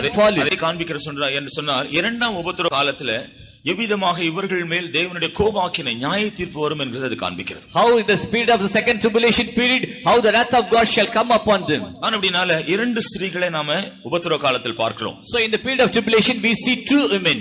ஒரு ஸ்திரீ அந்த சந்ததி அவர்கள் இரத்த சாட்சியாய் மரிக்கிறவர்கள் கைவிடப்பட்டு போன பரிசுத்தவான்கள். One of the women and the seed of the woman may be dying as martyrs. They are the martyrs of the tribulation period. ஆனால் ஸ்திரீ வனாந்தரத்துக்கு ஓடி போனாள் என்று நாம் படிக்கிறோம். The woman fled into wilderness. வனாந்தரத்துக்கு ஓடி போன பின்பு After getting into the wilderness, அந்த ஸ்திரீயை துன்பப்படுத்தும்படியாக வானத்திலிருந்து கீழே விழுந்த அந்த வலுசர்ப்பம் பிசாசானவன் அதை துன்பப்படுத்த போகிறான். the great dragon which was cast out from the heavens, and he will torment the woman. கர்த்தருக்கு ஸ்தோத்திரம். Praise the Lord. ஆனபடியால் என்ன சம்பவிக்கிறது? So what will happen? அவன் என்ன செய்கிறான்ங்கறத அந்த 12ஆம் அதிகாரத்துல படிக்கும் பொழுது in the 12th chapter we read 5 காரியங்கள் சம்பவிக்கிறதை நாம் பார்க்கிறோம். 5 things will happen. 14ஆம் வசனத்துல ஸ்திரீயானவள் வனாந்தரத்துக்கு ஓடி போகும்படியாக பெருங்கழுகின் செட்டைகள் கொடுக்கப்படுகிறதை நாம் பார்க்கிறோம். And to the woman were given 2 wings of a great eagle that she might fly into the wilderness. அதன் பின்பு அவள் ஒரு இடத்தில் கொண்டு போகப்பட்டு அங்கு ஒரு காலங்களும் அரை காலம் போஷிக்கப்படுகிறாள். And where she is nourished for a times and half a time. இது எதை காண்பிக்கிறது சொன்னால் இந்த உபத்திரவ காலத்தின் நடுவில் ஓரளவுக்கு ஒரு சிறிய ஆறுதல் அவர்கள் ஏற்கனவே பெற்றுக்கொண்டதான அந்த கிருபை நிமித்தமாக ஓரளவுக்கு கிடைக்கும் என்கிறதை அது வெளிப்படுத்துகிறது. It signifies that because of grace which they received during the dispensation of grace, that they will have some comfort in the days of tribulation. அந்த 2 கழுகு செட்டைகள் நிமித்தமாக தான் அவள் வனாந்தரத்துக்கு அவள் ஓடி போகிறாள். Only because of the wings of a great eagle that they will be fleeing into the wilderness. 2 செட்டைகள் ஜெபத்தையும் துதியையும் காண்பிக்கிறது. These 2 wings signifies the prayer and praise. கைவிடப்பட்டு போனவர்கள் தான், ஆனாலும் கிருபையின் காலத்தில் போல இருந்தது போல ஜெபிக்க முடியாவிட்டாலும் அந்த நாட்டில் அந்த மனவேதனை அவர்களுக்கு உண்டான அதிர்ச்சி நிமித்தமாக ஒரு பயங்கரமான ஒரு ஜெபமும் துதியும் அவருடைய ஜீவிதத்தில் உண்டாகும். Even though they have been forsaken, but because of the shock that they have been forsaken in the world, so they will be praising and they will be praying God more. அது நிமித்தமாக முழுமையாக அவர்களுக்கு மிகுந்த உபத்திரவங்கள் வராதபடிக்கு அவர்கள் ஓரளவுக்கு ஒரு ஆறுதல் உண்டாகும். So they will not be troubled very much, so in some sort that they will be comforted. உபத்திரவ காலத்தில் இவர்கள் தெரிந்து கொள்ளப்பட்டவர்கள். And they are the chosen people among the tribulation. அதனால இயேசு சொன்னார் தெரிந்து கொள்ளப்பட்டவர்கள் நிமித்தம் உபத்திரவ காலம் குறைக்கப்பட்டிருக்கிறது. So Jesus said that because of the chosen persons, the period of tribulation has reduced. இவர்கள் காலத்துல ஓரளவுக்கு ஒரு சிறிய ஆறுதல் அவளுக்கு உண்டாகும். So they will have some small comfort in these days. இனி அந்த சர்ப்பம் என்ன செய்கிறது? Now what the dragon will do? ஸ்திரீயைக்காக துன்பப்படுத்தும்படியாக ஒரு தன் வாயிலிருந்து ஒரு வெள்ளத்தை உண்டாக்குகிறதை பார்க்கிறோம். And to give troubles to the woman, that it will open its mouth and a flood will be poured over it. கர்த்தருக்கு ஸ்தோத்திரம். Praise the Lord. அந்த ஸ்திரீ வெள்ளத்துக்குள்ள வரக்கூடிய ஒரு சூழ்நிலை. Now the woman will be caught up in the flood. இது அந்த நாட்டில் அந்தி கிறிஸ்து விதமாய் கைவிடப்பட்டதான தேவனுடைய ஜனங்களை உபத்திரவப்படுத்துவான். வெள்ளம் என்று சொல்றது உபத்திரவங்களை பாடுகளை காண்பிக்கிறது, உபத்திரவப்படுத்துவதை காண்பிக்கிறது. The flood signifies the sufferings or the tribulation, and the forsaken church will be troubled by the Antichrist. ஆனால் என்ன நடந்தது? But what happened? 16ஆம் வசனத்துல பார்க்கிறோம், பூமி தன்னுடைய வாயை திறந்து அந்த வெள்ளத்தை விழுங்கி விட்டதாம். 16th verse, and the earth helped the woman by opening its mouth. இந்த இடத்துல பூமி என்று சொல்றது அந்த நாட்டில் காணப்படுகிறதான மற்ற ஜனங்கள். Earth signifies other people who will be at the time. இந்த அந்தி கிறிஸ்துவனுடைய நாட்டில் ஆளுகை நிமித்தமாக பலவிதமான குழப்பங்களும் போராட்டங்களும் இருக்கிறபடியால் ஜனங்கள் ஒருவரோடு சண்டையிட்டு போராடி அவர்கள் மடிந்து போவார்கள். இப்படிப்பட்ட காரியங்கள் நிமித்தமாக கைவிடப்பட்ட ஜனங்களுக்கு ஓரளவு ஆறுதல் உண்டாகும். Because of the confusions and the wars and the struggles among the other people, because of the troubles and during the period of Antichrist, that they will be having some small comfort. அப்படினால்தான் அந்த ஸ்திரீக்கு உதவியாக பூமி தன் வாயை திறந்து அந்த வெள்ளத்தை விழுங்கியது என்று படிக்கிறோம். And the earth helped the woman, and the earth opened her mouth and swallowed up the flood. அதன் பின்புதான் அந்த ஸ்திரீ 17ஆம் வசனத்தில் அந்த பிசாசு வலு சர்ப்பமானது ஸ்திரீயின் சந்ததியோடு யுத்தம் செய்ய போகிறது. In the 17th verse, and the devil had made the Antichrist will make the war with the remnant of her seed. இவர்கள்தான் அந்த இரத்த சாட்சியாக மரிக்கக்கூடியதான கைவிடப்பட்ட காலம், உபத்திரவ காலத்தில் இரத்த சாட்சியாக மரிக்கக்கூடியவர்கள். They are the martyrs during the period of tribulation. அப்படினால உபத்திரவ காலத்துல அந்தி கிறிஸ்துவை ஏற்றுக்கொண்டாலுடைய நாம் ஒருவரும் உயிர் பிழைக்கிறது மிகவும் கஷ்டம். So during the period of Antichrist, unless if we do not accept the mark of the beast or the Antichrist, it is not possible for us to live. பிரியமானவர்களே, இந்த நாட்டில் நாம் அதை குறித்து மிகவும் ஜாக்கிரதையாக இருக்கணும். Beloved people, that we should be very careful about this matter. இந்த அந்தி கிறிஸ்துவினுடைய முத்திரை எல்லா இடங்களிலும் வேகமாய் பரவி கொண்டு வருகிறது. The mark of the Antichrist is fast spreading in the world. இயேசு கிறிஸ்துவினுடைய வருகை முடிந்த அடுத்த நிமிஷம் அவன் தன்னுடைய ஆளுகை ஆரம்பிப்பான். Immediately the moment after the second coming of the Lord Jesus, the power of the Antichrist will be in the world. காரணம் ஒவ்வொருவரை பற்றி எல்லா டீடைல்ஸ் ஏற்கனவே அவங்க கிட்ட இருக்கு. The reason is that every detail of each and every person is with him now. ஒரு world computer, ஒரு இயந்திரமாக அவன் இயங்குவான் என்று சொல்லப்படுகிறது. He will be working as a world computer. அப்படினால கம்ப்யூட்டர் நெட்வொர்க்ல நாம் தெரியும் எப்படி எல்லா கண்ட்ரீஸும் அவங்க லிங்க் பண்ணி எப்படி அவங்க அதெல்லாம் கான்டாக்ட் பண்றாங்கன்னு நம்ம அறிந்திருக்கோம். So the computer network, we know very well that how the other countries are getting touch with the other people. ஆளுகைக்கு வந்த மாத்திரத்துல முழு உலகத்தில் இருக்கிற எல்லா ராஜ்யங்களுடைய எல்லா காரியங்களும் அவனுடைய கண்ட்ரோல் வந்துடும். அங்கிருந்து அவன் யாரெல்லாம் கிறிஸ்தவர்கள், யாரெல்லாம் பெந்தகோஸ்தேக்காரர்கள், இந்த டீடைல்ஸ் எல்லாம் அறிந்து அவர்கள் எல்லாம் முக்கியமாக உபத்திரப்படுத்தும். Immediately after coming to the power, he will be knowing each and every details of the other persons and the Christians, and particularly about the Pentecostal people also, and he will be starting trouble, he will be giving trouble to the Pentecostal people and the Christians. இந்த கர்த்தருடைய நாளில் நாம் போகிறது மிகவும் பயங்கரம். Beloved people, it is a very perilous one that if we go through the period of tribulation. நாம் முதல்ல கவனித்தது போல இப்பொழுது நமக்கு நியமித்திருக்கிற கர்த்தருடைய நாளின் அனுபவத்தை நாம் பெற்றுக்கொண்டு இந்த பயங்கரமான கர்த்தருடைய நாளில் தப்பிக்கொள்ள நாம் பிரயாசப்படுவோமாக. So there are days of the experiences, the days of the Lord which are appointed for us in this world itself, that we should go through it, and so we should enjoy the days of the Lord. இந்த உபத்திரவ காலத்தில் நடக்கிற இன்னொரு சம்பவத்தை குறித்து வெளிப்படுத்தல் 14ஆம் அதிகாரத்தில் நாம் படிக்கிறோம். Revelation 14 chapter we read about another happening in the period of tribulation. 14ஆம் அதிகாரத்தில் 3 தூதர்கள் நித்திய சுவிசேஷத்தை உபத்திரவ காலத்தில் அறிவிக்கிறார்கள். Revelation 14 chapter, the 3 angels will be spreading the eternal gospel. 6-7 வசனங்களை நாம் படிக்கும் பொழுது 6 and 7 verses. முதலாம் தூதன், நாம் காண்கிற எல்லாவற்றையும் தேவன் சிருஷ்டித்திருக்கிறார், ஆகவே அவருக்கு பயந்து அவரை கனம் பண்ணுங்கள் என்று அறிவிக்கிறார். The first angel will be proclaiming that whatever we see, it has been created by the Lord God, so you worship him and you fear him. இந்த நித்திய சுவிசேஷத்துல 3 பகுதிகள் இருக்கு. In this eternal gospel there are 3 parts. முதலாவதாக தேவன் எல்லாவற்றையும் சிருஷ்டித்தவர் சிருஷ்டிகர்த்தர் என்கிறதை அது வெளிப்படுத்துகிறது. First of all, it reveals the Lord God is the creator God. இந்த சுவிசேஷத்தின் இரண்டாவது பகுதி, and the second part of the gospel, இந்த இரண்டாவது உபத்திரவ காலத்துல இந்த விழுந்து போன சபைகள் மேல் வரக்கூடிய நியாய தீர்ப்பையும் கூட அது முன்னறிவிக்கிறது. About the judgment which shall come upon the fallen church, that it is also giving the forewarning about it. மூன்றாவதாக, thirdly, நாம் படிக்கிறது போல இந்த மூன்றாவது இது வரப்போகிறதான அழிவை குறித்து அழிவிலும் தப்பிக்கொள்ளும்படியாக அந்த கிறிஸ்துவையோ அவனுடைய முத்திரை ஏற்றுக்கொள்ள கூடாது என்கிறதை எச்சரிக்கிறத பார்க்கிறோம். It gives them the warning that before the destruction that we should not accept the mark of the beast. சுவிசேஷத்தில் 3 பகுதிகள் உண்டு. And there are 3 parts in the gospel. சுவிசேஷத்தின் ஒரு பகுதி தேவன் நம்மை சிருஷ்டித்தவர் என்கிறதை வெளிப்படுத்துகிறது. The first portion of the gospel reveals God only had created us. சுவிசேஷத்தின் இரண்டாவது பகுதி நாம் தேவனுக்கு ஏற்றபடி ஜீவிக்காவிட்டால் வரக்கூடிய நியாய தீர்ப்பை பற்றி எச்சரிக்கிறது. Second part reveals that if you do not live according to the will of God, then the judgment which shall be meted out to us, it is expressed. சுவிசேஷன் மூன்றாவது பகுதி நாம் தேவனை ஆராதிக்க வேண்டும், அந்நிய காரியங்களை நாம் பற்றிக்கொள்ள கூடாது என்பதை வெளிப்படுத்துகிறது. The third part of the gospel is that we should worship and serve only our God. We should not follow other strange gods. 8ஆம் வசனத்திலே இரண்டாம் தூதன் பாபிலோன் விழுந்தது என்று சொல்கிறான். இது நாம் சற்று முன்பு கவனித்தது போல விழுந்து போன சபைகளை எல்லாம் சேர்ந்து அந்தி கிறிஸ்துவோடு சேர்ந்து அவர்கள் எல்லாம் முதல் 3 வருஷத்துல இன்பமாய் இருந்தார்கள். அவர்கள் மேல் வரக்கூடியதான தேவனுடைய நியாய தீர்ப்பை கோபாக்கினது காண்பிக்கிறது. So the 8th chapter signifies about the Babylon, all the fallen churches which had enjoyed some freedom during the first period of tribulation, but in the second period of tribulation they will be facing the wrath of God. It is signified மூன்றாம் வசனத்துல, மூன்றாவதாக 9ஆம் வசனத்துல மூன்றாம் தூதன் அந்தி கிறிஸ்துவையோ அவன் முத்திரையோ தரித்துக் கொள்ளாமல் இருக்க வேண்டும், இல்லாவிட்டால் அவர்கள் மேல் வரக்கூடிய ஆக்கினை தீர்ப்பு குறித்து ஜனங்களுக்கு எச்சரிக்கிறான்.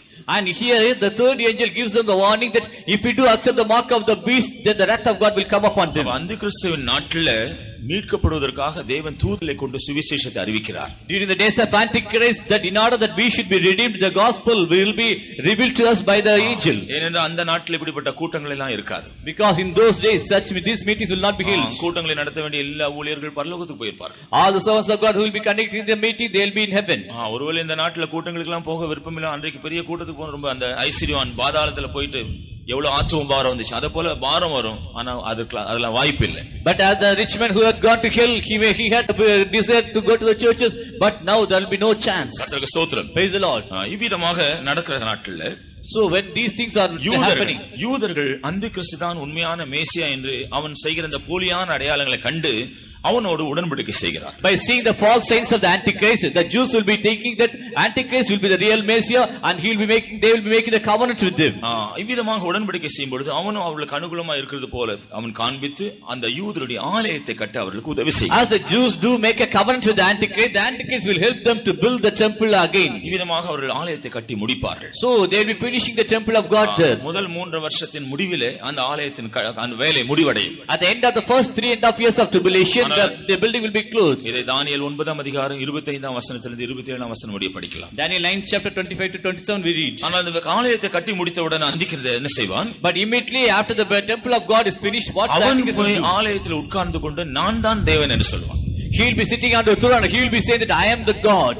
அதே நேரத்தில் ஆலயத்தில் பலியையும் காணிக்கையையும் நிறுத்தி விடுவான். At the same time he will stop the sacrifices and offerings in the temple of God. அப்பொழுது யூதர்கள் தாங்கள் வஞ்சிக்கப்பட்டதை அறிந்து அவர்கள் அந்தி கிறிஸ்துவோடு செய்த உடன்படிக்கை முறித்து விடுவார். At that time the Jews will be knowing that they have been deceived by the Antichrist and they will be breaking the covenants which they have made with the Antichrist. அப்பொழுது அந்தி கிறிஸ்து யூதர்களை உபத்திரப்படுத்த ஆரம்பித்தார். Then Antichrist will be tormenting the Jews. இந்த சம்பவத்திற்கு முன்பாக இந்த 3.5 வருஷ காலத்துல அந்தி கிறிஸ்துவின் முத்திரையை தரித்துக் கொள்ளாமல் இரத்த சாட்சிகளாய் மரித்தவர்களாய் சேர்த்துக்க ஆண்டவராக இயேசு கிறிஸ்து வருவார். But before this happening, to gather the martyrs who were the martyrs during the first 3 years of tribulation, Jesus will appear. கர்த்தராக இயேசு கிறிஸ்து இந்த இரத்த சாட்சிகளை சேர்த்துக் கொள்வதோடு முதல் 3 வருஷ உபத்திரவ காலம் முடிவடைகிறது. The Lord Jesus will gather the martyrs and the first 3.5 years of tribulation will be closed. அல்லது கர்த்தருடைய நாளினுடைய முதல் பகுதி முடிவடைகிறது. And the first portion of the day of the Lord will be ended there. அந்தி கிறிஸ்து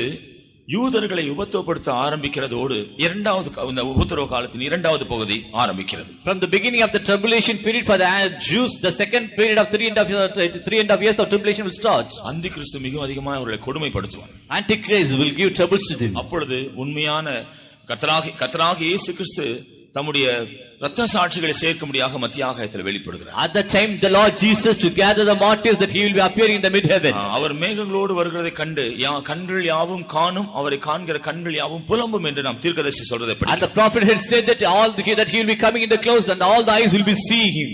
இயேசுவை மேகத்தில் இரத்த சாட்சிகளாய் அவர்களை சேர்க்க வருகிறதை காணும் அந்த யூதர்கள் இவர்தான் உண்மையான மேசியா என்று சொல்லி தங்களை ரட்சிக்க வேண்டும் என்று சொல்லி அவரை நோக்கி புலம்புவார்கள். Jews who will be seeing Jesus coming to gather the martyrs during the period of tribulation, now they will be looking to the same Jesus and they will be crying unto him.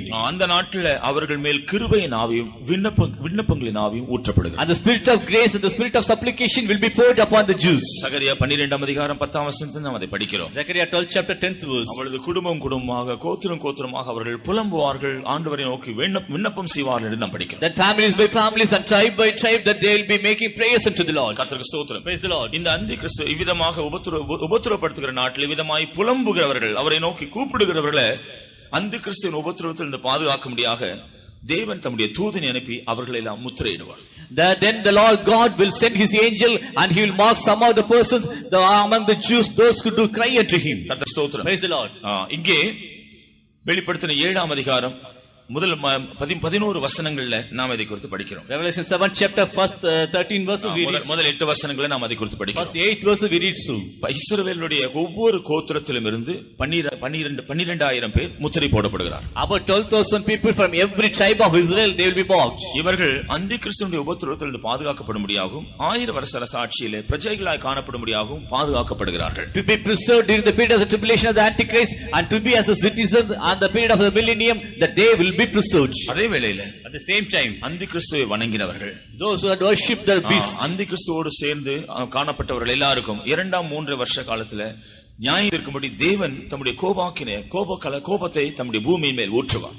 Those who had worshipped the Antichrist, those who had helped the Antichrist, the Lord shall pour the wrath of God upon them. ஆகையால இந்த இரண்டாம் உபத்திரவ காலத்துல 3 பெரிய ஆபத்துகள் அல்லது பெரிய அழிவுகள் உண்டாகிறது என்று நாம் வேதத்தில் படிக்கிறோம். During the second 3.5 years of tribulation, 3 great calamities will be happening in the world. வெளிப்படுத்தல் 9 அதிகாரத்தில் படிக்கும் பொழுது, Revelation 9th chapter 3ஆம் வசனத்திலிருந்து 13ஆம் வசனம் வரை நாம் படிக்கும் பொழுது 3rd to 13th verses. முதலாம் ஆபத்தை குறித்து நாம் படிக்கிறோம். And we read here about the first danger.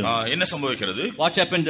பூமியின் பாதாள குழி திறக்கப்படுகிறது. And the bottomless pit was opened. அதிலிருந்து வெட்டுக்கிளிகளை போன்ற சில வல்லமைகள் வெளியே வருகிறது. And out of that the locusts had come out, the powers of locusts had come out. அவைகள் வெட்டுக்கிளிகள் சாதாரணமா தாவரங்களை தான் பட்சிக்கும். ஆனா இந்த வெட்டுக்கிளிகள் அவைகள் தாவரங்களை பட்சிக்க வருவதில்லை என்று 4ஆம் வசனத்தில் படிக்கிறோம். The 4th verse we see that these locusts will not hurt the grass of the earth. அதே வேளையில இந்த வெட்டுக்கிளிகளுக்கு அதிகாரம் கொடுக்கப்படுவது மனுஷரை கொல்லுவதற்காக அல்ல, துன்பப்படுத்துவதற்காக தான் அதிகாரம் கொடுக்கப்படும். And the power had been given to that locust not to kill the man but to give troubles to the man or to torment him. கர்த்தருக்கு ஸ்தோத்திரம். Praise the Lord. இது யாரை துன்பப்படுத்துகிறது? And who will be tormented by the locust? அந்திகிறிஸ்துவின் முத்திரையை தரித்தவர்களை துன்பப்படுத்துகிறது. Only those men which have not the seal of God in their foreheads or who had accepted the mark of the beast. முதல் 3 வருஷ காலத்துல இரத்த சாட்சிகளாய் மரிக்கிறதுனால ஒரு ரட்சிப்பு உண்டாகிறதை பார்க்கிறோம். ஆனால் இரண்டாம் 3 வருஷத்துல அப்படிப்பட்ட ஒரு அனுபவம் இல்லை. In the first 3.5 years of tribulation, if you do not have the mark of the beast, we will be saved, but in the second 3.5 years of tribulation, it will not happen. இவைகள் எப்படி இருக்கிறது என்று அவர்களுடைய உருவத்தை குறித்து நாம 8ஆம் வசனத்தில் படிக்கிறோம். 8th verse we read about their formation. அவைகள் பார்ப்பதற்கு குதிரையை போல இருக்கிறதாம். They are looking as the horse. ஆனால் அவைகளுக்கு தலை அவளுடைய தலை சிங்கத்தின் தலையை போல இருக்கிறது. And the head will be as the lion. கர்த்தருக்கு ஸ்தோத்திரம். Praise the Lord. அவைகளுக்கு வாள்கள் இருக்கிறது. அந்த வாள்கள் தேள்கள் கொட்டுவது போல விஷமுடையவைகள். Tail will have the poison like the scorpions. கர்த்தருக்கு ஸ்தோத்திரம். Praise the Lord. இவைகளுக்கு ஒரு ராஜா இருக்கிறான். There is a king for them.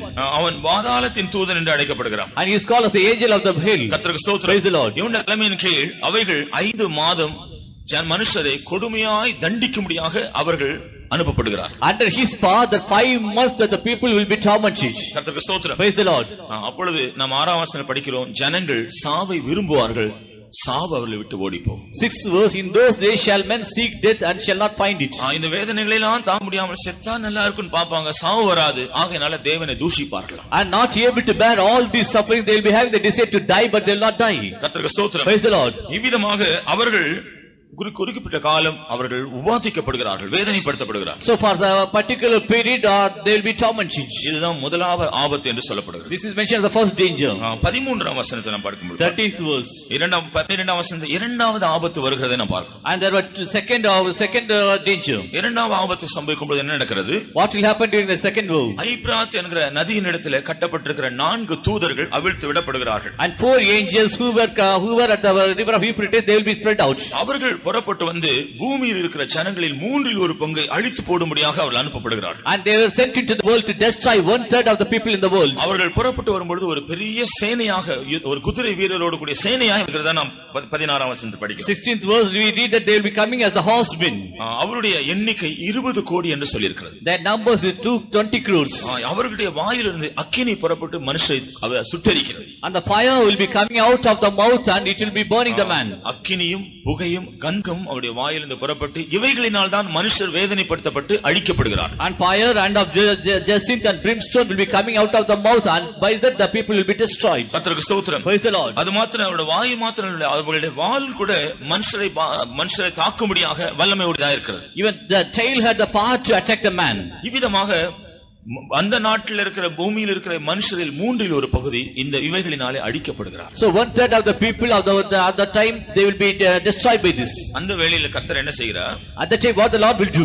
இவர்களுக்கு சுவிசேஷத்தை அறிவிக்கும்படியாக மரணத்தை காணாமல் உயிரோடு எடுத்துக்கொள்ளப்பட்ட 2 சாட்சிகளாகிய ஏனோக்கையும் எலியாவையும் அனுப்புகிறார். To proclaim gospel unto the people at that period, the Elijah and Enoch, those who have not tasted death, they be coming to preach them. ஏனோக்கு மனசாட்சி காலத்துல மரணத்தை காணாமல் பரலோகத்துக்கு சென்ற பரிசுத்தவான். Enoch was a saint in the period of conscience that he had not tasted the death and he had gone to heaven. எலியா நியாயப்பிரமாண காலத்தில் மரணத்தை காணாமல் பரலோகத்துக்கு சென்ற பரிசுத்தவான். Elijah during the period of law he had not tasted the death but he had gone to heaven. உபத்திரவ காலத்துல கர்த்தர் இவர்களை அனுப்பி இவர்கள் மூலமாக தான் 3.5 வருஷம் சுவிசேஷம் அறிவிக்கப்படுகிறது. During the period of the second 3.5 years of tribulation, these 2 persons will be coming to the world and through them the gospel will be preached. இவர்களை குறித்து நாம் வெளிப்படுத்தல் 11ஆம் அதிகாரத்தில் நாம் படிக்கிறோம். Concerning them we read in Revelation 11th chapter. கர்த்தருக்கு ஸ்தோத்திரம். Praise the Lord.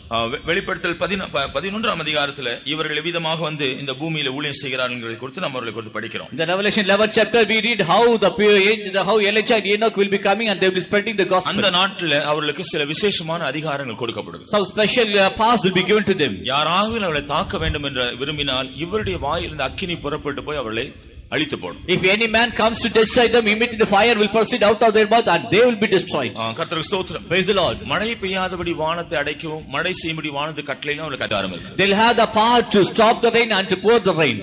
அது மாத்திரமல்ல, பூமியில் இருக்கிற நீர்நிலைகள் தண்ணீரை ரத்தமாக மாற்றக்கூடிய அதிகாரம் அவர்களுக்கு இருக்கிறது. Not only that, they'll have the power to change all the fountains of the earth to blood. பூமியில் இருக்கிறதான ஜனங்களை எல்லாவிதமான வாதிகளினாலே வாதிக்கக்கூடிய அதிகாரம் அவர்களுக்கு காணப்படுகிறது. And they'll be having the power to give troubles to the people by the plagues. அப்ப இப்படிப்பட்ட அதிகாரத்தோடு அவர்கள் அந்த நாட்டில் சுவிசேஷத்தை அறிவிக்கிறார்கள். So with such power that they'll be spreading the gospel to the people. ஆனாலும் அந்த நாட்டில் ஒருவர் கூட சுவிசேஷத்தை ஏற்றுக்கொள்வதில்லை. Yet no one will accept the gospel in those days. ஆனா அப்படினால அவர்களை அவர்களை தொடர்ந்து எதிர்த்து கொண்டே இருப்பார்கள். So always they'll be opposing them. கடைசியாக அந்த 3 வருஷ முடிவின் காலத்தில் At last, during the second 3.5 years of tribulation at the ending period, அந்திகிறிஸ்து அவளுக்கு விரோதமாக யுத்தம் செய்து அவளை கொன்று போடுகிறார். Antichrist will make a war against them and they will be slain by the Antichrist. விதமாக கொன்று போடப்பட்ட பின்பு அவருடைய உடல்கள் 3.5 நாட்கள் யாவரும் காணப்படும்படியாக வீதியிலே காணப்படுவோம். Then their bodies will be on the streets so that all the men all the people in the world can see them. இவ்வளவு நாட்கள் அவர்கள் பல விதத்தில் மனுஷரை வேதனைப்படுத்தி அவர்களை துன்பப்படுத்தினது அப்படினால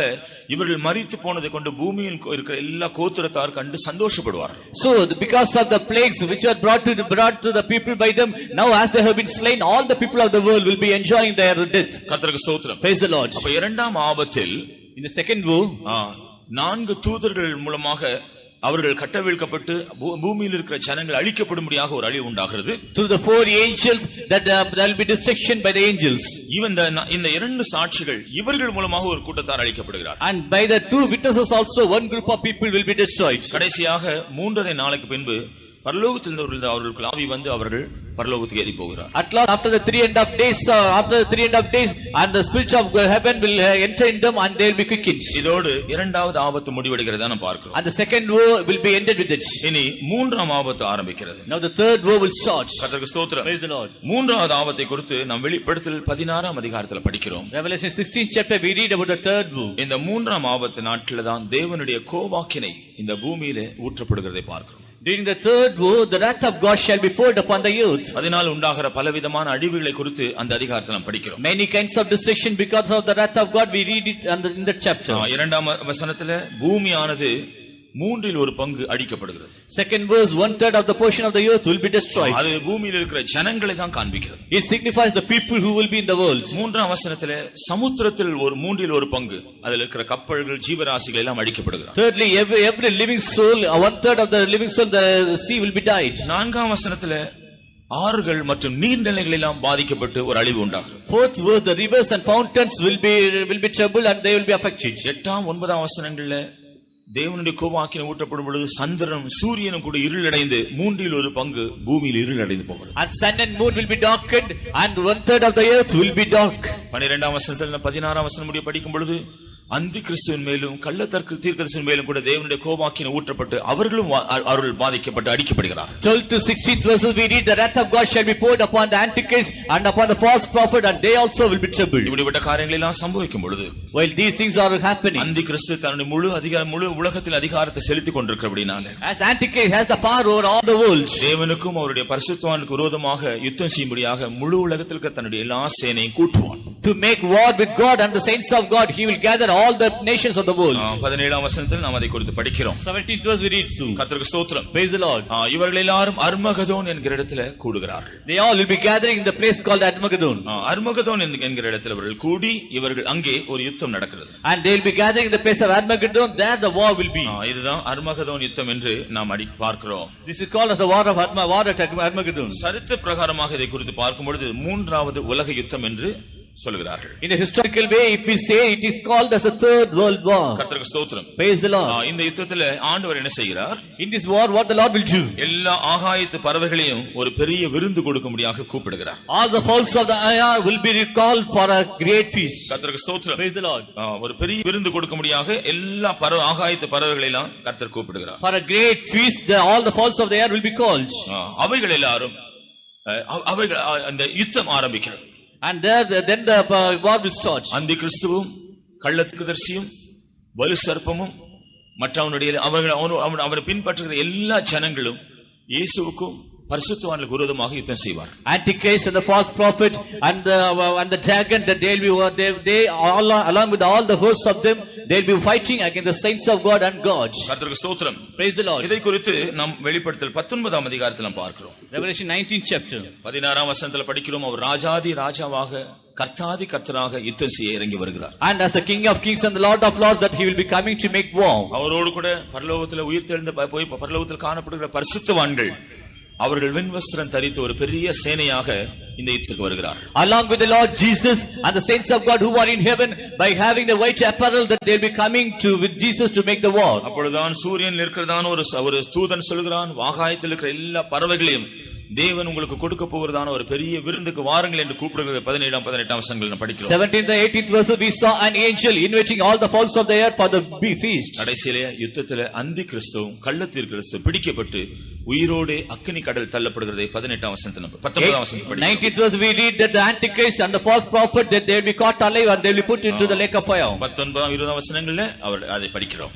19 and 20th verses we read. வலு சர்ப்பம் அல்லது பழைய பாம்பாகிய பிசாசான அவன் பிடிக்கப்பட்டு 1000 வருஷம் பாதாள குழியிலே அடைக்கப்படுகிறார். The old serpent or the dragon will be caught and he will be put into the bottomless pit for about 1000 years. இந்த யுத்தத்திலே மாண்டதான மற்ற மனுஷருடைய பிரேதங்களினால அவைகளால எல்லா பறவைகளும் திருப்தி அடைகிறதாக கடைசி வசனத்தை படிக்கிறோம். Because of the carcasses of the people who died in that war and all the fowls of the air will be satisfied. இந்த அர்மகதோன் யுத்தத்தோடு கூட உபத்திரவ காலம் ஒரு முடிவுக்கு வருகிறது. With the end of the Armageddon war, the period of tribulation will come to an end. கர்த்தருடைய நாளின் இரண்டாவது பகுதி ஒரு முடிவுக்கு வருகிறது. And for the second portion of the day of the Lord, it will be an end.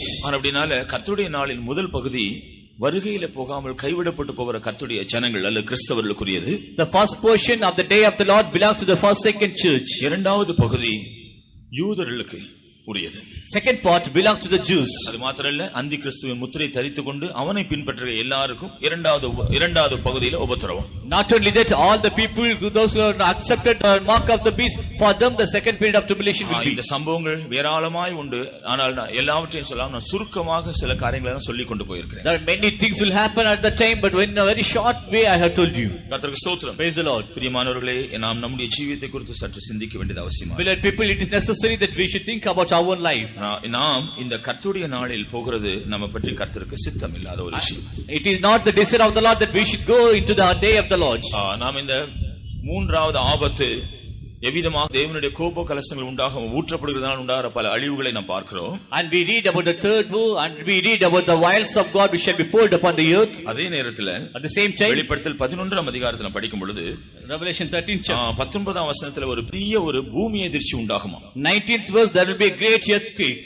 அது நிமித்தமாக பூமியில் மூன்றில் ஒரு பங்கு அழிந்து போகும் என்று சொல்லப்படுகிறது. And because of that 1/3 of the earth will be destroyed. உபத்திரவ காலத்தில் தொடர்ந்து அழிவு இவைகள் தான் சம்பவிக்கும். So in the period of tribulation always wherever there will be destruction only. அல்லது கர்த்தருடைய நாள் என்று சொல்லும் பொழுது அந்த இரத்த சாட்சிகளாய் மரிக்கிற ஒரு சிறிய கூட்டத்தாருக்கு மாத்திரம் தான் ரட்சிப்பு, மற்ற எல்லாருக்கும் நியாய தீர்ப்பும் அழிவும் தான் உண்டாகும். So during the day of the Lord only a small group of people will be saved, but for all others there will be a great judgment and there will be a great destruction. கர்த்தருக்கு ஸ்தோத்திரம். Praise the Lord. நம்ம பொறுத்தவரையில கர்த்தருடைய வருகைக்கு பின்பு இருக்கிறதான கர்த்தருடைய நாளை நாம் சந்திப்பது கர்த்தருக்கு சித்தம் இல்லை. But in our life it is not the desire of God that we should meet the day of the Lord which will come after the secret advent of the Lord Jesus. ஆனால் கர்த்தருடைய வருகைக்கு முன்பாக அனுபவிக்க வேண்டிய கர்த்தருடைய நாளின் அனுபவங்களை நாம் பெற்றுக்கொள்ள வேண்டும் என்பது கர்த்தருடைய சித்தம். But it is the desire of the Lord that before the secret coming of the Lord Jesus we should have the experiences of the day of the Lord in us. நம்முடைய தெரிந்து கொள்ளுதல் நம்முடையது. Choosing parts belongs to us. நாம் எந்த கர்த்தருடைய நாளில் காணப்பட விரும்புகிறோம்? On which day of the Lord we would like to be? ரகசிய வருகைக்கு முன்பாக இருக்கிற கர்த்தருடைய நாளில் காணப்பட விரும்புகிறோமா? Do we be in the Lord of the day of the Lord which shall be before the coming of the Lord Jesus? அல்லது கர்த்தருடைய வருகைக்கு பின்பு இருக்கிறதான கர்த்தருடைய நாளில் காணப்பட விரும்புகிறோம்? Or else do we would like to take part in the day of the Lord which shall be after the secret coming of the Lord Jesus? ஆண்டவர் எப்போதும் நமக்கு முன்பாக அவருடைய விருப்பத்தை தெரிவித்த பின்பு தெரிந்து கொள்ளுகிற உரிமை நமக்கு தான் கொடுக்கிறார்.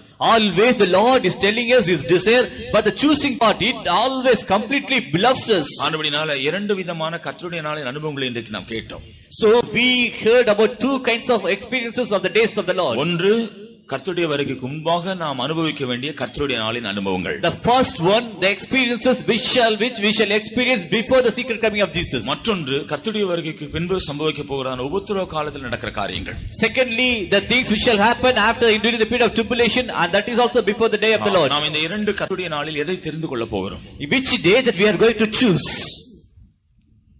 நாம் தெரிந்து கொள்ளுதல் நம்முடையது.